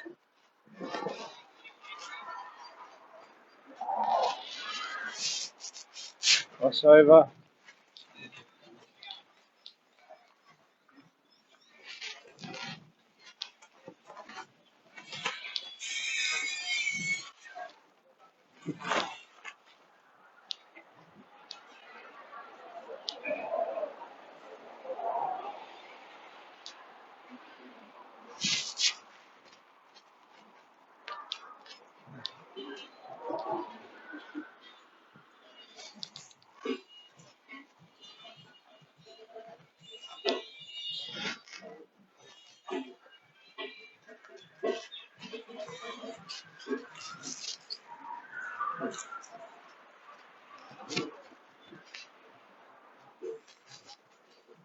Okie dokie.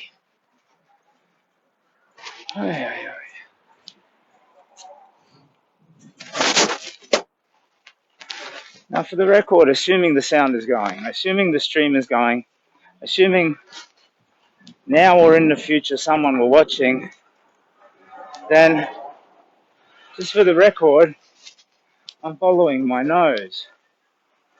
So my navigation depends on the device currently being used to stream. So I'm relying on that way is south and a general idea of what suburbs lay in what direction, and that this looks to be a main artery kind of road.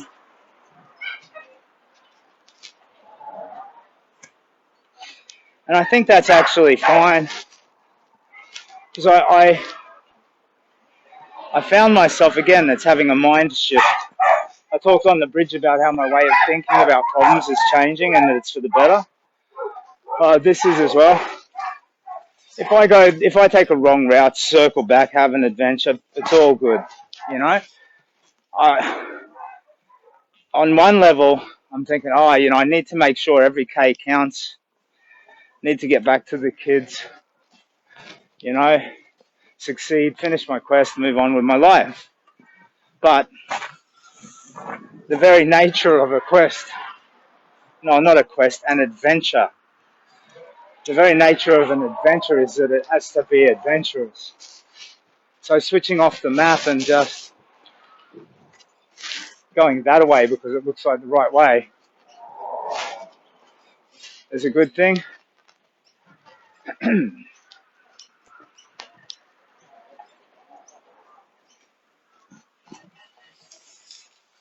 So I think when I get to Northgate, that'll be about 15k out of the city. And then the city is about 10 to my home. So by the time I get home, it'll be like 45 or 50k that I'll have done. I think that, so when I went out to Kippering up around down the coast along the water and all the rest, I probably did like an 8k circle just around Redcliffe before then looping back down and out of Redcliffe. So I think it's a pretty robust day's walk. So what remains to be seen is what time I roll into the city, because if it's a bit too late, I might just jump on a bus and head out to the western suburbs on a bus because I don't want to get home too late for the kids out. But maybe I should. Maybe, they'll be okay. There is always an argument for pushing through. There is always an argument for doing it the hard way, that you should never just dismiss out of hand. But since I'm going to be away for the big walk, I do want to be home for, bedtime and all that stuff. Yeah, so we'll see. But I think I should take a little break and a stretch. When I get to Northgate, which is somewhere coming up, I might set up the hammock and try and get some battery for the phone.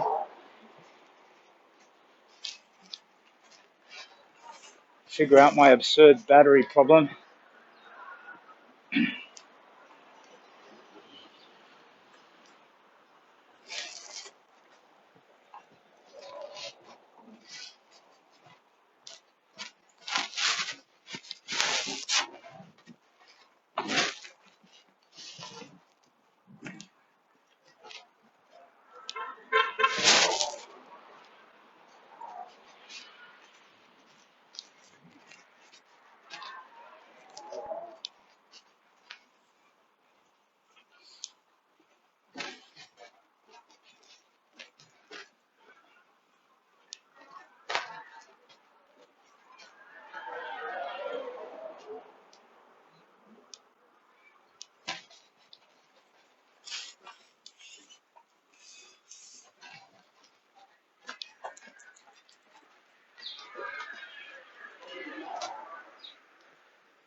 So you come in and put your bags down.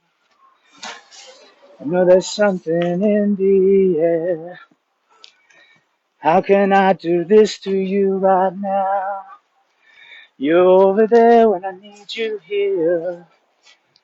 My happiness slowly creeping back. Now you're at home. If it ever starts sinking in, must be when you pack up and go.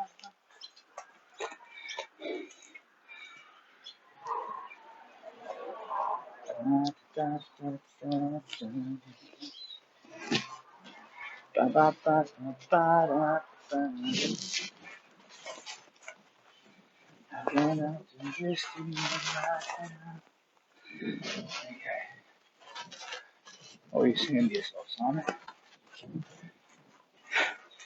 Maybe not just to yourself, mate. What the hell? Are you mumbling to yourself and maybe not just to yourself? Okay. We're marching at a reasonable pace, I think.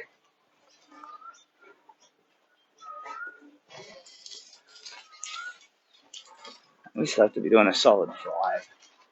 It's not full on, but it's good and stable.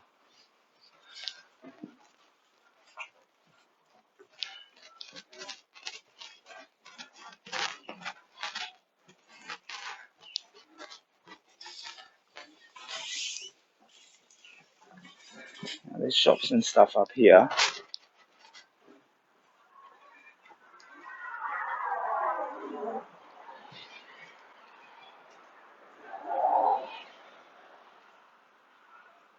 So we've been streaming since the other side of that bridge.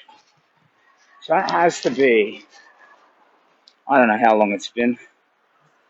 Has to have been for at least an hour. Battery then was 60%. So when I get up here, I might do a stock take. Might even treat myself to a nice icy cold lemonade or something.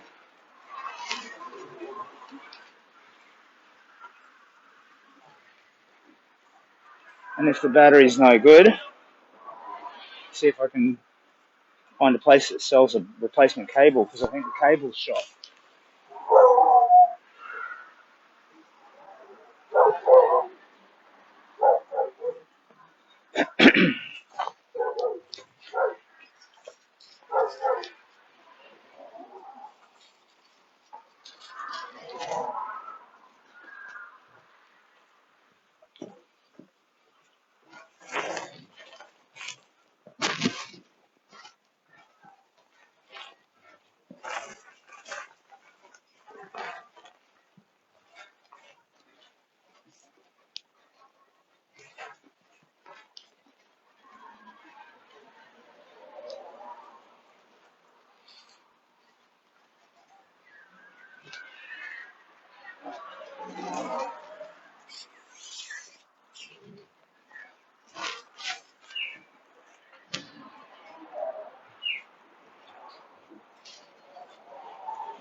One behind you, mate.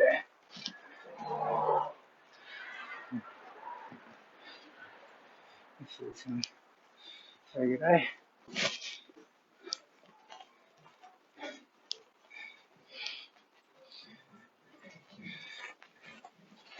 G'day, how you doing? Well, how's your day going? Yeah, good. Oh, that's bloody kind of you, mate. Sorry, let me get my pencil. So what's your name? Pat. Pat. Now, Pat, you can get emailed receipt, tax receipt and all that sort of stuff. No, it's alright, man. If you don't want to leave your email, I'll just put it in as... Yeah, yeah. That's very kind of you, mate. Thank you so much. That's very welcome. So this is Captain Australia and my mate Zeke, who just made a donation to the Kids Cancer Project. Yep. Good on you, Zeke. Your donation goes to help kids struggling with cancer, just as I was. No child should have to go through that ordeal. You're a bloody legend, yep. Zeke. All the best, mate. Thanks. Cheers, man. See ya. That's really kind of you, Zeke. All the best. Cheers, buddy. G'day, Captain Australia again. I hope you can hear me all right. These earbuds should be on. Let's just make sure the volume's up. Oh, there we go. So, you should be able to hear me pretty well. Yeah, sorry, that was just a lovely young bloke who I'm walking along, old fool that I am, can't hear a thing, off in my own head trying to figure out maps, because I was able to get a magic cable to charge my power problems. Oi, Captain Australia. I was able to get a cable and sort out my power pack issues. It was just the older generation of cables, so they kept burning out. You have to use these newer ones for the devices that I was using. So I'm all sorted, back online. Anyway, that last video was just a young chap called Zeke who had followed me for a good couple of 100 meters going, he's so polite. He's like, oh, excuse me, and I'm walking along and I just couldn't hear him. Oh, geez. Thank you, Zeke, for your donation to the Kids Cancer Project. That's lovely. Look, today, so I've walked around Redcliffe all the way up north and down around the coast and up around Clontarf and Woody Point. So I've been on the road all day, but I've still got a good 20k or so to get into the city, 30 to get home. So I'm just going to leg it and maybe not worry so much about the streams. I'll check in every so often with just a g'day. So that's what this is. Now I have discovered, after cancer, another island of joy. This is just my favourite thing. I had no idea how much fun this would be, but it just works beautifully. There is zero awkwardness to it. It's just joyful and fun. And my new hobby is bullying small children. Now, Captain Australia, wait, that sounds not very good. But no, it's what. So I've done it today to maybe five groups of children. And every time it was just awesome. One of them was even this little group of like rough kids who were like poking fun at me. And so what you do, I just go up to them and I'm like, huh, yeah, you want some of this? You want some of this? Come at me, bro, come on. And then we like, you know, old buffhead sort of box around each other and they just collapse giggling and I'm laughing and then I'm like, no, stop. Or no, you'd kick my butt, mate. And it just really, every single time the reaction from the kids is wonderful. It's hilarious. They just love it. That said, I'm just a dad joke guy at heart and that's in me, for better or worse. But yeah, I've been really enjoying that. And I wouldn't have known, like if you looked at me in December, walking ghost. No finger in the pulse of life at all. I would never have guessed that this was available to me. It's wonderful. Anyway, I'm now headed towards Bracken Ridge, bearing south. I'm going to veer into the city. That's going to take me probably, it's 20k from here. So in 4 hours, about 9 o'clock, I'll get into the city. I'll walk around there a bit because I haven't gone around in the evening yet. Well, I have, but I was drunk. So, you know, I'll see if there's any people out and about celebrating the relaxing of the mask mandate and getting out and having a bit of fun. You know, maybe I'll try and have some, I won't do an over-the-shoulder cam thing until I'm there, but maybe we can, you know, have a few giggles or something. Drum up some business for the Kids Cancer Project. So anybody watching this now or in the future, who am I? My name is Simon. I had a stage 4 cancer, 6 months to live. It was a train wreck, a mess. I have 3 young children. I got through treatment, but I never knew whether the cancer was going to come back or not. I had all these side effects, daily pain, thyroid damage, weight gain, horrible side effects. And I just couldn't bounce back. So I could not find my hope. I just could not find my feet. And I was searching and searching for that. And I remembered when I left home when I was 15 years old, I walked from Brisbane to Sydney to go live with my grandmother. It was to escape a bad situation. And it was full of hope and adventure. And it was my big walk. And I realized that's what I needed again now as a much older man. So that's where it all started. And then I realized if I was going to do it, I could do it for a charity. I could superhero up for science. And that's when I found the Kids Cancer Project. And being of service, being of help to them has profoundly amplified my own healing. It's like the old Buddhist proverb, which I say all the time, kindness is the antidote to suffering. So if you're in pain, the last thing you can think of is helping someone else, you know, and yet it's in most of us, the instinct to help. You know, when I was suffering through the worst of my cancer side effects, I would go online to try and learn what was in front of me, but I'd also go online to try and teach the people who were a few steps behind what they could expect. And yeah, anyway, kindness I think has amplified my own healing results, so I'm actually all good. Last Wednesday I was released from the Royal Brisbane Hospital. They don't want to see me anymore. Why? Because they said I had total metabolic response to treatment. My malignancy was cured. I'm now back in the care of my GP, which is just all great. So yeah, that's who I am. And now the sole focus, the primary focus, is to help the charity, the Kids Cancer Project, and indirectly by showing that a broken thing can be fixed, to help other people who might need to hear that, you know?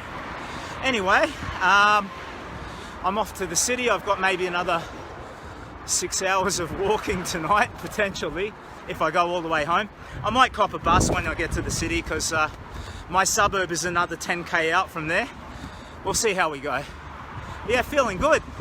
And yeah, my new hobby is bullying young children, which just sounds terrible, but it's so much fun. Anyway, I'll leave it there. I'll check in again later. All the best. Have a lovely evening, afternoon, whatever it is. Cheers. Bye-bye. G'day, Captain Australia here, just with a bit of an update.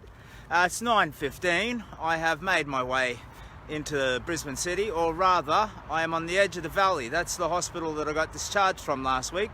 They've lost interest in me after a 5-year ordeal with cancer. My malignancy has been cured and I was discharged. So I am in the park across the road and oh, old man's starting to feel it. Yeah, I'm, you know, if I started the big walk tomorrow, I'd have to dig in. So I'm not ready. I'm not at the level of overall fitness where I can just roll with the challenge of it. It will be an ordeal. It will be a difficulty just to get into that initial groove. But I'll do that. Like, if I had to start tomorrow, I would start tomorrow. But it's good that I have all this time to practice and build my endurance with some of these longer walks. It's not smart to not stop and take a rest. So I've been walking pretty much continuously. I like Redcliffe, went all up around, looping through, saw that old shipwreck and wandered along the beach. It was a very nice day. So here I am in the valley. I'm going to set up the over-the-shoulder camera and we'll go walking through the valley and into the city. In the old days, in the 80s, that was a guarantee of striking up a conversation with some random weirdo. I mean, I am a random weirdo. So I don't know what it's like these days. We got, well done, mate, very proud. Oh, thank you. That's very kind of you, mate. I mean, one foot in front of the other. It's one of those things that you learn as a toddler. But I mean, if I contrasted where I'm at today and where I was at in December, there is a profound difference. And I mean, hope is the main underpinning characteristic of it. But I couldn't walk 3 kilometers. Horribly clinically obese. It was terrible. And after a 3k walk, lots of pain.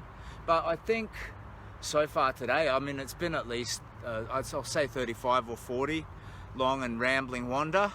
I've solved all my battery issues, which is great.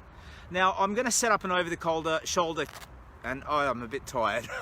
I'm going to set up an over-the-shoulder camera stream and wander into the valley, so we'll maybe meet some fun people. And I don't know, I have no idea whether evening people, generally they're more hostile towards me. They think the whole superhero thing has excuse my swearing, like a dickhead factor to it, and that I'm, you know, oh, you're not better than me, like they just look for something to arc up against. So that's in the past. I don't know if it would be like that anymore, because now, I mean, my purpose is just really to help a charity. If you come past Ulladulla on the south coast, I will come shake your hand with a donation. Mate, lovely. I'm not sure, without having a computer in front of me, I'm not, is that a coastal town, Phil? If Ulladulla is anywhere near the coast or even just a bit inland, I'll make sure when this month my job is to build the itinerary. So I've got this blog, it's captainaustralia.online, and there's an itinerary tab where I'm building the plan for the big walk. I'll make sure that if Ulladulla is within striking distance of where I'm planning to go, yeah, hell, I'll pop by your town and visit, mate. So Ulladulla, I will remember that. So I'm going to set up an over-the-shoulder stream, and it's on the coast. Lovely. Well, then I'm going to be passing through there either way, my friend. So let me buy you a beer and say good day. But tonight, just over in the Fortitude Valley, there's a Filipino takeout place. Now that is my wife's national food. Now it is objectively horrible food. He says, half joking, don't kill me Filipino people, you'll get a issue of vendetta or whatever, but 9 out of 10 stray dogs refuse some of this stuff. You're talking fetal chicken that is like matured in the egg called balut, and you know, pork belly, and how many pubs you've been to, man? I'm only a very seldom drinker, mate, to be honest. I think in the big walk though, I mean, at least a quarter of the adventure of it is just meeting people. I've been a ghost. I've been a ghost for a long time. So the idea, bring them on camera. I have no idea what that means. I can bring some. Razal Kazim is watching. Bring them on camera. Okay. Hey, let's just see what happens when I do that. Is that going to be like a group video call? Invite to join on camera. Let's send an invitation. Can't bring him on the camera. Never mind. Sorry to distract and waste your time, people. But yeah, there's a Filipino takeout. Now, I love my wife. I adore her. She's fiery. Where I'm earth, I'm pretty stable and calm. She's like volatile and fiery and passionate. And you know, I love making her happy. So I'm going to check out this Filipino shop if it's open. It might be up until 10 o'clock. I'm going to buy her some of her national food and take it home to her like a puppy dog in the hopes of pleasing her, you know. So if that happens, I'm just going to abort, buy it, jump on a train and head home. But if it's shut, I'll keep the over-the-shoulder stream going, and I'll wander in through the city and, you know, see if we can't meet some interesting people. Fair call. Always wanted to find where in Oz had the best steak sandwich. Oh, mate, don't break my heart. So chemotherapy. I had chemo radiation. The cancer I had was too big for surgery, but the chemo that I had is called cisplatin, head and neck, and it specifically takes away your taste. So steak now to me tastes all the same. I used to love a good steak, but now it's like I can't differentiate in the quality. It's like when I was a teenager, French fries, loved them, but now any chip product tastes like potato. It's a little bit sad, but on the upside, there are foods now that are delicious that I didn't quite like before, like pawpaw, and they're all healthy ones. Pawpaw, avocado, I get the richness of their flavour. But yeah, I still, beer still has its taste too, so I'll make sure to pop in at all the various pubs down the east coast, and you can do the steak, I'll do the beer. The best steak sandwich, yeah. No, I can't help you there. Sorry, mate. The chemotherapy has just messed with my sense of taste. But yeah, look, I'll set you up with an over-the-shoulder view. We'll wander into the valley, and I may then do a runner if this Filipino takeout shop is open, and if it's not, we'll just have a little wander. So we've made it into Brisbane. It's been a bit of a long afternoon. And this park has no bloody bubbler. I'm all out of water. Sorry, bear with me while I fix this camera up and put my gear away. And you are going to be viewing over the shoulder. Have a great night. Yeah, you too, buddy. Mumbles. Mate, I don't know if is that your real nickname? Because I love it. That is awesome. You know, my best mate Mumbles and me, we like to go down to the pub. Me and Mumbles play darts. I reckon that's just a bloody wonderful name. Now just bear with me. We will set up this, oh, there's an ambulance. There we go, seems to be working. Okay, and let's keep walking. I need something to drink though. A little bit dehydrated. Maybe there's a bubbler over here. I hope you can see okay. Let's get a sense of that. Tilt you forward and to the right.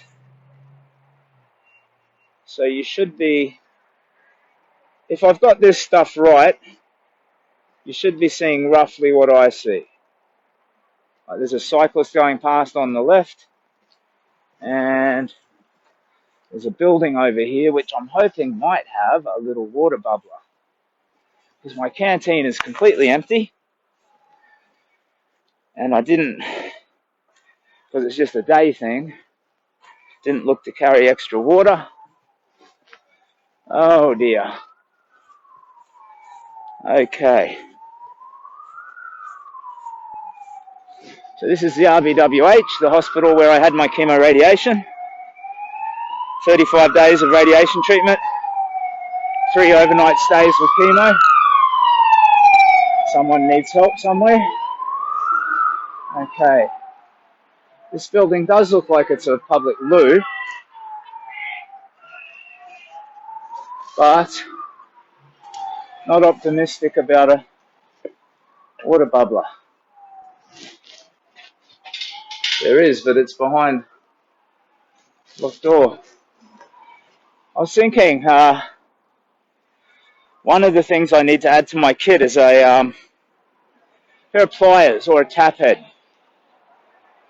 Because if ever I really need water, you find taps out the back of businesses, you know, like it might be a shut down factory in the middle of nowhere, but they remove the head.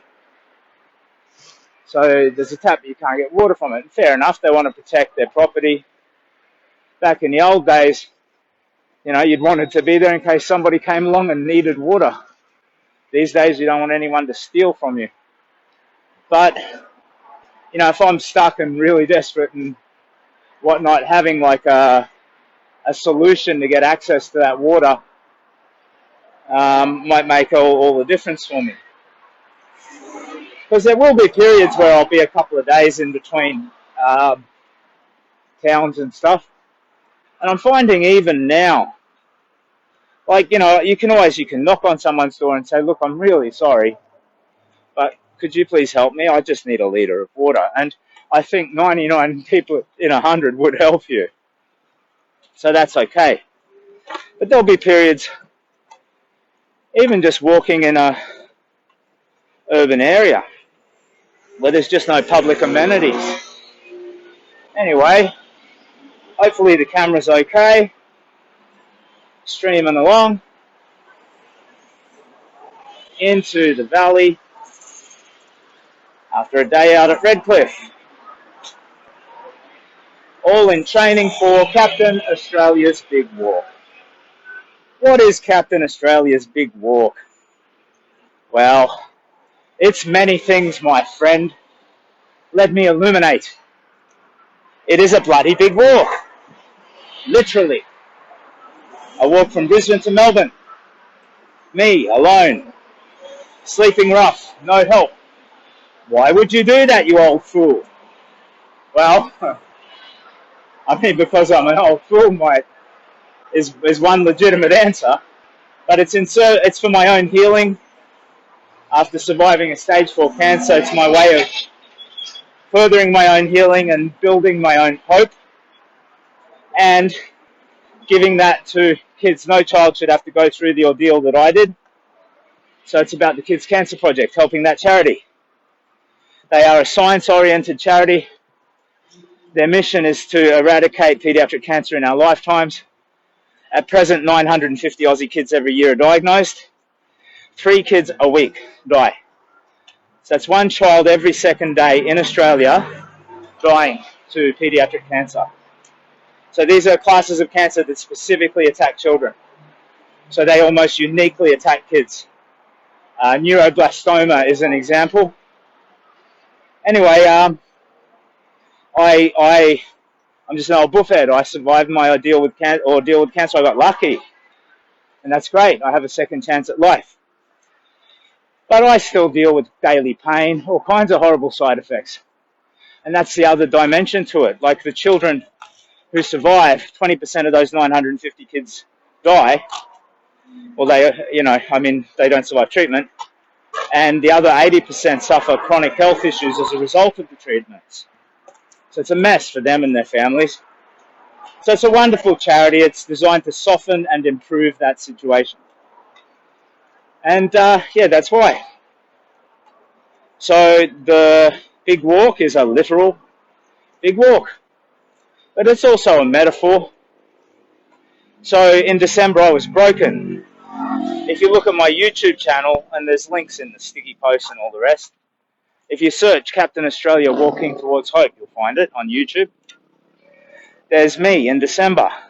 Simon, not Captain Australia, me the human underneath the mask. Chemo radiation had destroyed my thyroid. I had gained 60 kilos. I was morbidly obese, crippled. I was just slowly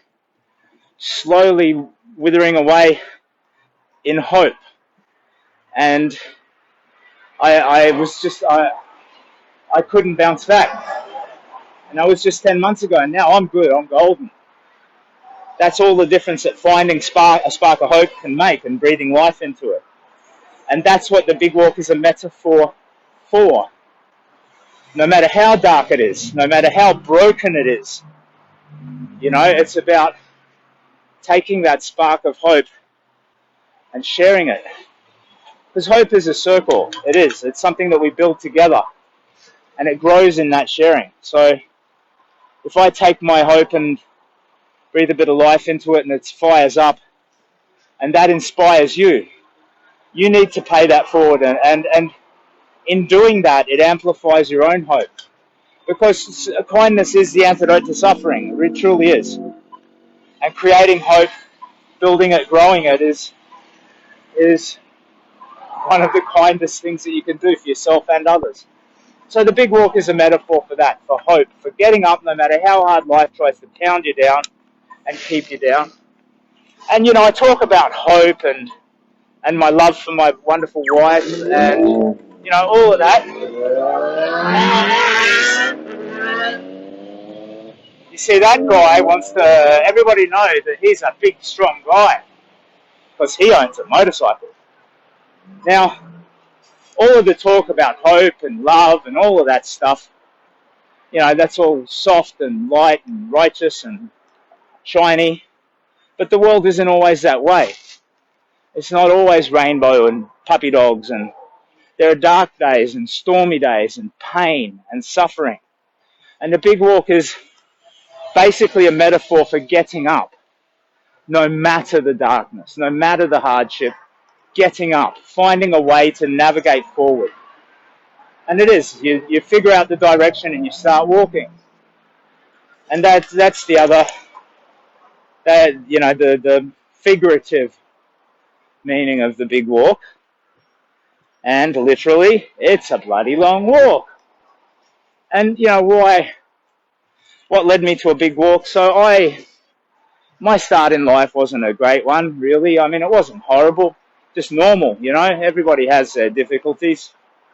But for mine, my father left when I was 3 years old. My mother was addicted to heroin. It's not her fault, she did her best. But throughout her life, I don't think she has ever been whole or happy herself. And when a parent lacks they don't bloom in the love of their children. The child learns some dark lessons from that, like my love isn't enough to heal you, or I'm secondary to you over your addiction, so I'm unworthy of love. So, there's, I guess, my young life, we moved around a lot, and I was just independent, did my own thing, figured myself out. But in my teenage years, the addiction got really messed up. There was a lot of just dark stuff happening. It was really messed up, and it was no longer safe physically or psychologically for me or my brothers to stay. So I have two younger brothers. I was 15 years old. I had to find a place for the two younger ones to live, so family members, aunties and whatnot. And once I did, I just hit the road. I walked. And that was my first big walk. I was 15 years old. I was escaping a situation where I felt bereft of hope. And leaving, it was an adventure. It was a quest, a mad quest. It woke me up. It was like leaving the hospital room where you felt as though you were doomed to die, and moving into something new, a future that you didn't think you had. So I went to live with my grandmother. Lamentably, she died a couple of years later from bladder cancer, but I adored that woman, and it gave me a springboard into adulthood that made me a better person. And anyway, after my own ordeal with cancer, I just needed that again. That muscle memory, that feeling of this is what hope was like. And it was hope after a time of absolute just grey. I can't compare addiction to cancer, and I honestly couldn't tell you which is worse, to be honest. But yeah, dealing with that, I felt that I had no functional way to, be valuable as a human, be honest. It seemed to me that life wanted me to be a thief and a liar and a narcissistic sort of bargaining for love. I think you should give love freely and without fear in the ideal world. But, as a teenager, I was learning other things. Getting out of that was lovely, and it made me better and different. And so as an older man, totally different situation, but it reminded me of hope, that walk, that adventure, that mad quest. And it's that simple. That's what led me to it. So it was December of last year. I weighed 140 kilos, mind you. I had pain, daily pain, lots of problems, lots of medical issues. And I just said, no, it is available. It's there. If I do the work, I can succeed. If I grow my hope, I can become strong. And I did. That first night I walked 3 kilometers, maybe 3.5, over an hour, maybe longer. And when I got home, oh, my legs, sore and tired, and I just, and I just pushed through. The following night I said, no, we need more than this, Simon. You feel like a champion because you made a moderate effort. A moderate effort isn't enough. You are so utterly broken. You need to give it more, mate. So that following night I did 5. I was happier. But the third night I did 5 again, and I wanted to get home. I wanted to have a bath. I wanted to rest and soak my tired old legs. Because carrying around 140 kilos, it's iffy. And I said no. I got to the end of that walk, and it's like Captain Australia came out, sort of. So it said, no, you have to be better. You have to do better. Go back. And I did. I repeated the whole walk. And I was wrecked, but 10K became my new normal. And I did that for a month. And in that month, I lost 18 kilos, I think. From memory. It might have been 17, something like that. Massive dent in the weight. That was enough to give me momentum and a sense that I could do it. And from there, I just continued down that path. And I realized I could help the charity, so I started to plan for that. And that amplified the hope, amplified the healing. Anyway, we're going through the valley now, so I'm going to stop talking to myself. I'm going to check out this Filipino shop. And go. G'day.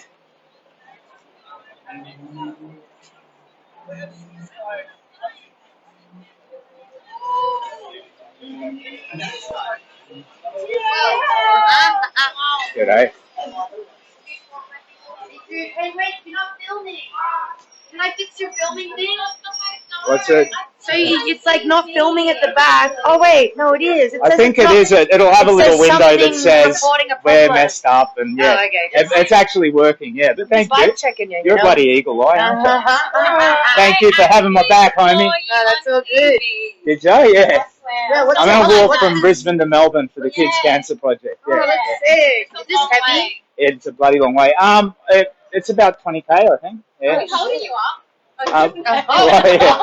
Well, before, yeah, well, I came from Redcliffe, and there's this big bloody bridge across from the bay there, and oh man, in the wind, this thing, it was full on. It was intense. Like I thought I was gonna blow away, and I'm a heavy dude still. Like I've lost a massive amount of weight, but I did literally feel like I was gonna blow away. Alone, you lose like 5 kilos. Yeah. Anyway, all the best. I'm gonna. Okay, so the valley's alive.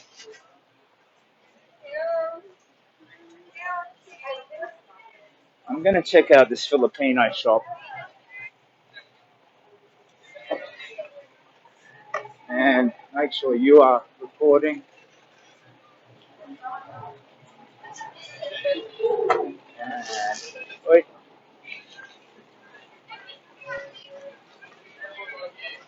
All good.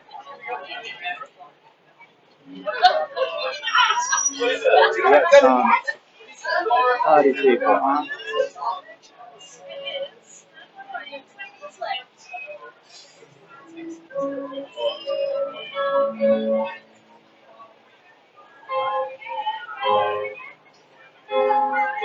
This is going to be a bit of a mess.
Valley is alive. I don't know if you can hear me okay, but it's certainly a night light.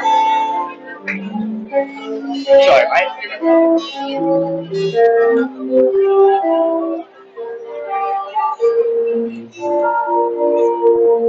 Now this takeaway place is in here somewhere.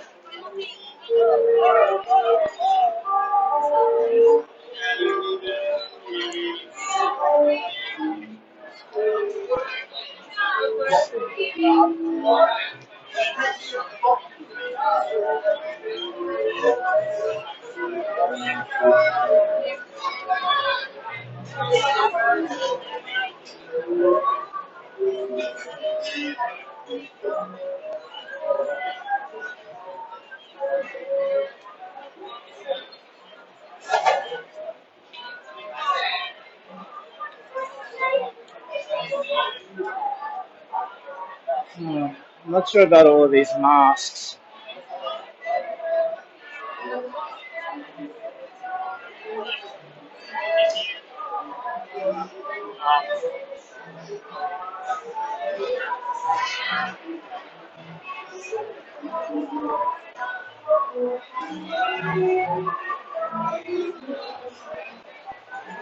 I'm wearing, it's all blocked off.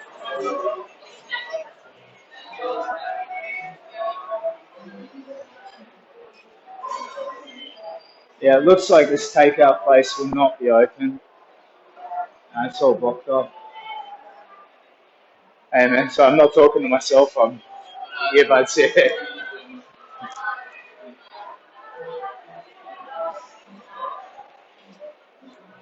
So we'll wander into the city. It's funny, I'm wearing a mask and a uniform, and yet I feel as though there's more authenticity here. There's so many masks and uniforms around, you know?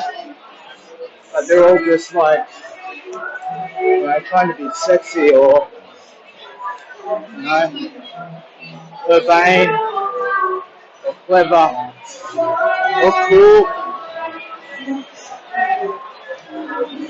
Still, must be nice getting out after work. I don't know.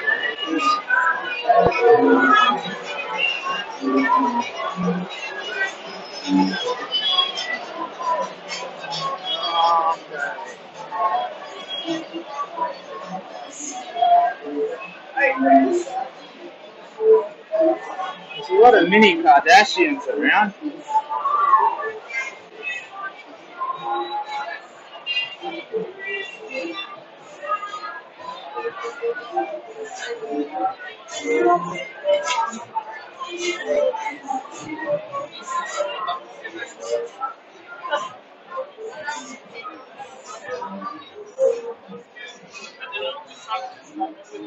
That's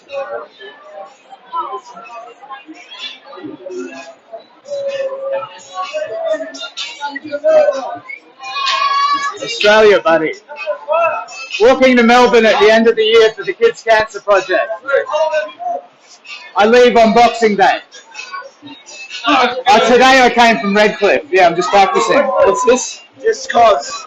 Oh, what's your name, buddy? Marcus. Marcus. I'll write that down in my little... Have a sensational trip, my friend. Oh, it's going to be, I don't know if sensational's the word. It's going to be an adventure, right? Yeah, I So we see have that. Marcus. You're going all the way to Melbourne. Yeah, on Boxing Day. It's so I had a stage 4 cancer myself, and it's for my own healing. But I realised I could help charity dress up like a dickhead superhero and do all that stuff, and yeah, raise some money for the Kids Cancer Project. Cheers, man. It's all right. What is what here? 1, 2, 4, 8. You're doing it right, mate.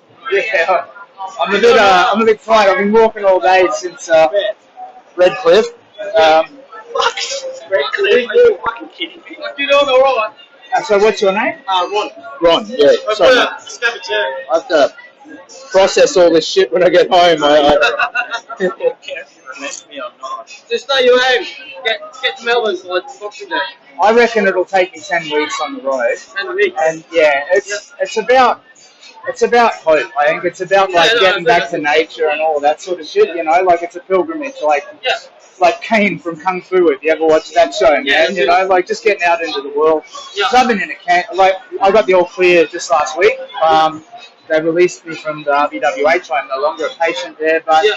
5 years of dealing with just dying is a mess. It was stage 4, and now they say the malignancy's cured. So let's just put it in the rearview mirror. Yeah, man, that's exactly right. Just find the right direction and just move, you know, because I've given away 5 years. That's like what 10% of the average life almost. You know what I mean? It's a mess. But guys, you guys are lovely fellas, and I hope you having a good night.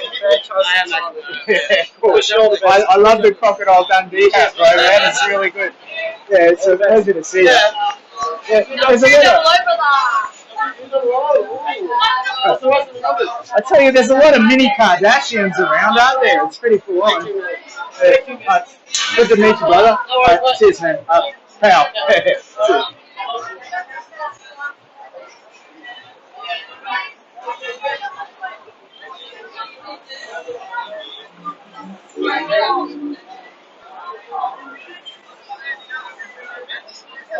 Oh, I'm at the front now, bro.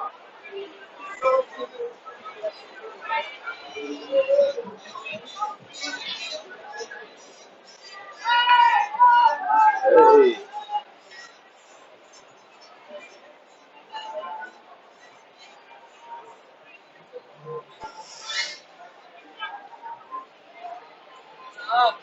Hey.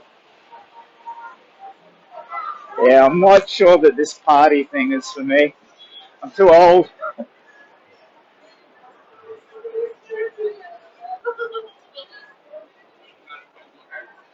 Gentlemen.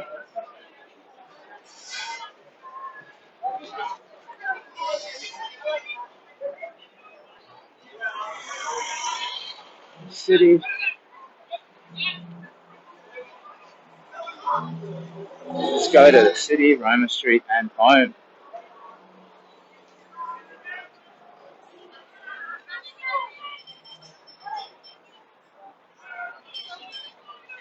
Man, too tired for this.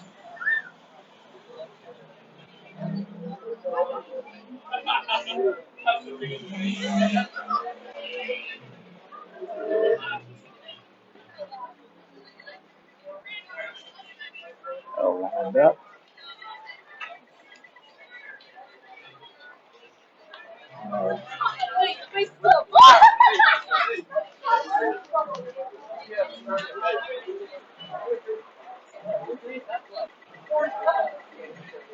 Forrest Gump.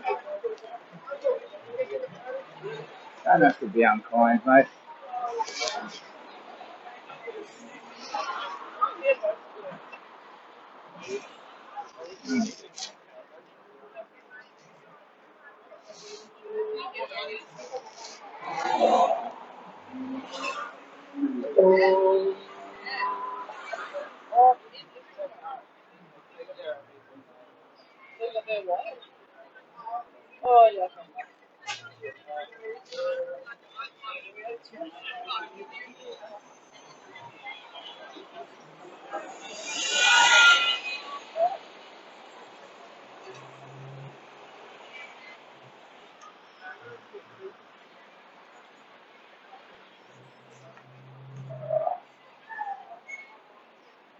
I'm a bit sad the Filipino joint was shut. I get excited by the idea of, surprising my wife with a treat.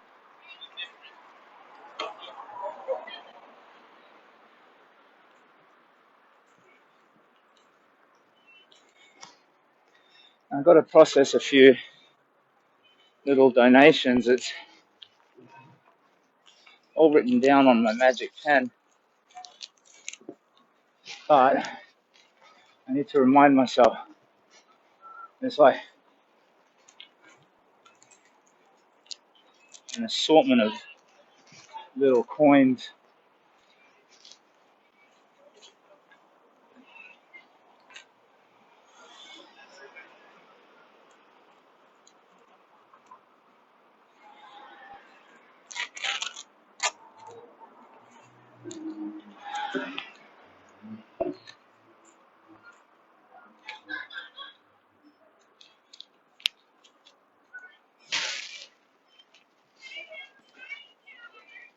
Yeah, I don't know.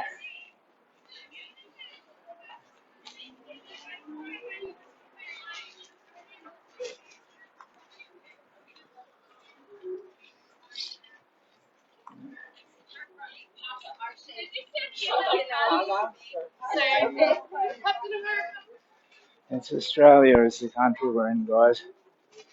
Huh.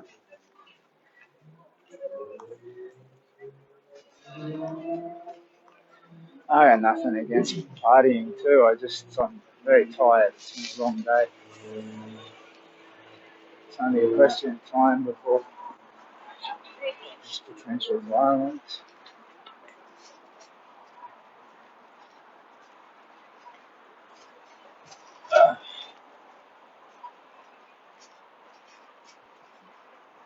I think there might be a bubbler around here. Uh, I am thirsty. Oh, so thirsty.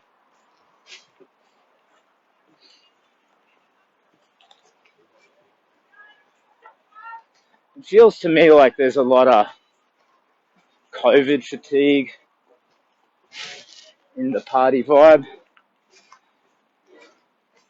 I don't know. In the 80s and 90s, it was pretty mongrel land, though, too, when I was a young person. A lot of fighting, which I never really had a high respect for. There's no bubblers. We need a water bubbler. Oh, water bubbler. I need to fill up. Uh, I am so thirsty. Oh.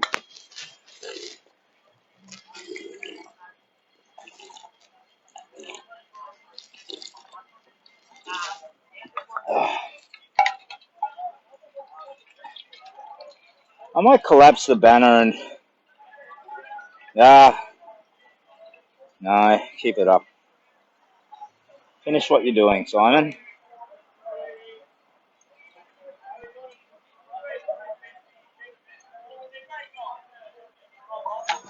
Oh.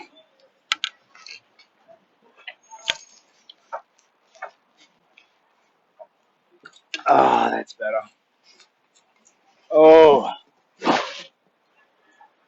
I think I need to sit down.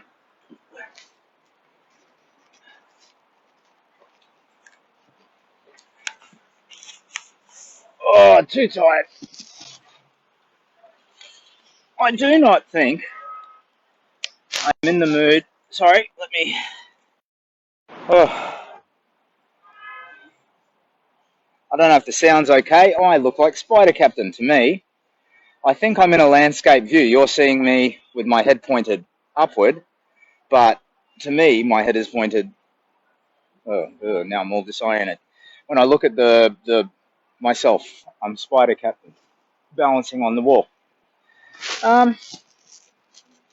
Yeah, the 20-something, 30-something out drunken, sort of in the valley, ripping loose now that the masks are, and a lot of the social distancing stuff is relaxed. I'm not really in the mood for it after a long day of walking, I think. So I'm just going to head into the city, head home, and it's only 9-something. So if I get on the next bus, I'll get back in time to give my kids a cuddle before they... Hey, oh, audio. If I answer that during a stream. Aussie Austin. Well, yeah. So what? It's all just like angry men, and it's all a mess. Killian, what's up, Killian? I've got all these messages popping up. Yeah. So it's Brisbane Saturday night, and I missed a message from somebody. What do you people want from me? I'm just practicing walking. Walking is my skill. Well, actually, it's not. Walking is my basic competence, which needs needs improving. Um, so we're in the middle of we're on the border between the valley and the city, really. There's a park here. I can't remember what it's called at the moment. Um, but it's nice to see there's quite a pulse in the city nightlife. Like, that's pretty good. I think I do need to get into that mindset, but not after a hard day's walk. I will try to come out in the evening again. I mean, we have to do a Captain Australia's Big Walk launch party or something, you know, like maybe I can get a venue to loan some space and you know, make some money for the Kids Cancer Project and get drunk and silly, do a bit of rapping. Maybe I should challenge someone to a battle rap. Yeah, no, no, I'm too old. You know, I can only turn back my age so far. Mate, what a day. You are amazing. Oh, Killian, hey buddy. Thank you. No, I actually amazing. I don't think that's earned. So what I've learned today is I think I did a big loop around and down. So I've come probably about 40k all told. And yeah, you know, if I take a break as I walk, that's all fine. But I don't feel as if I had to start my big walk tomorrow, uh, continuously 40k every day, 50k every day, something like that. Well, I'd want to be pretty tightly disciplined with resting in between the walks because right now I'm feeling it a bit. Um, company, what? Compare. This is all sideways. My phone is all messed up, buddy.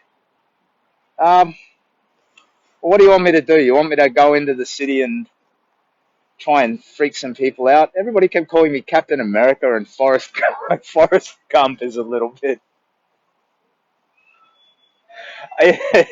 It's both unkind and appropriate, you know. Tried to call you to keep you company. Yeah, sorry, buddy. I need to get better with the technology, and it's good that all of this stuff is coming up now before the war, because I don't. I tried to answer your call, but the stream it wouldn't allow me to. Lonely practice miles. Yeah, yeah. Well, right now it's not lonely. The city is. There's definitely a pulse. There's a lot of people around. But yeah, I was thinking of heading home now anyway. I can either walk the 10k from here to Kenmore or hop on a bus. I am leaning heavily towards hopping on a bus, to be honest. Um, I don't know what time is it. I cannot tell. Somewhere after 9. Now that I have just sort of stretched the legs on a park bench, I feel a bit better though. Oops, sorry, you're seeing my hand. Simon, you old fool. So, yeah, sorry, this is just, I'm rambling like I'm having a chat to an old mate, but who knows who could see this now and in the future. So, this is Captain Australia's Big Walk. Today it's just a practice day. It's just an old buffhead having a practice walk. I had to solve some problems with my power supply, which is all good now. And I will, I don't know, these are long over the shoulder streams. I'm not sure if they're worth doing unless I'm in a significant place. But that said, so much of the countryside is just gorgeous, you know. I was thinking it could just be like a chill out thing, turn it on and forget it. And anybody who wants to just drop in and out can see it, you know. Walking along the beach, you know, I might be at like somewhere near Coffs Harbour or something. And it's just a random thing, and you can just drop in and out and have a look and see what's going on. But in execution, I keep stuffing them up. I knock the phone over. I need to, you know, stop and talk to somebody, so I have to protect their privacy. They want to donate some money to the charity. I need to process that. So it might be better to just every so often pull the phone out and show you where I am and tell you what's going on. So that's what this practice time is for, really. It's for me to figure it out. And you are just my sounding board, my wall to wail to and throw ideas around, think about them, and try and figure it out. Because I am not a professional YouTuber. Um, Maybe I should, like, what do I need to do that? I think I need to buy a copy of Minecraft, don't I? Or, you know, get abs and, you know, a manscaped and everything. I think that's a while away. Probably I reckon I'll get abs somewhere in the middle of the big walk. So I've lost 50 kilos. Well, I've actually probably put about 5 kilos back on since I started eating normally again. But I reckon in the big walk, the rest of that weight will melt off. So I'll get old man abs. So I wonder maybe I could get like a magazine shoot or something. Is there like a grey, do people have fetishes for like old men with abs? I don't know. What am I doing? What am I saying? Oh, I've been going for 11 hours, I think. Ah, oh, stand up, old man. What I might do is, this is very disorienting. The camera's sort of sideways, and when it freaks out when I turn it. I think I might head home. Yeah. We got a message. Dude, when you do a walk, make sure you are... it appeared and disappeared, Killian. Buddy, I'll check all this when I'm in front of the computer at home. This phone version, it's all sideways and messed up. I might kill the stream there. I'm sorry if there's anybody who wanted to see some more of the Brisbane nightlife. I'll come back in, and closer to Christmas, it's only going to get more vibrant. So I'll come back in one time when I'm just fresh and wander around and actively engage people, Like, there's some lovely people out there, and we need to meet them, but I'm not sure that tonight's the night for me. So I'm going to go home, hug my kids. I haven't eaten today. I think I need to get some food into me, maybe. All right, I'll sign out there. Love you, all the best. It's all about hope and healing and fixing broken things. And well done, mate. Huge day. Yeah, cheers, brother. Killian, you're a legend, mate. I wish everybody well. The only thing in my heart is I wish that I could give you the feeling that I have now, and that's a feeling of just second chance. Really, it's of renewal. You know, of the possibility of blooming when you thought you had no hope of even just survival. You know what I mean? And it's a wonderful thing, and I wish I could give that to you. But yeah, for now, I'm going to go home, maybe have a snack, and hopefully kiss my kids before they go to sleep. So, Captain Australia signing out. Cheers.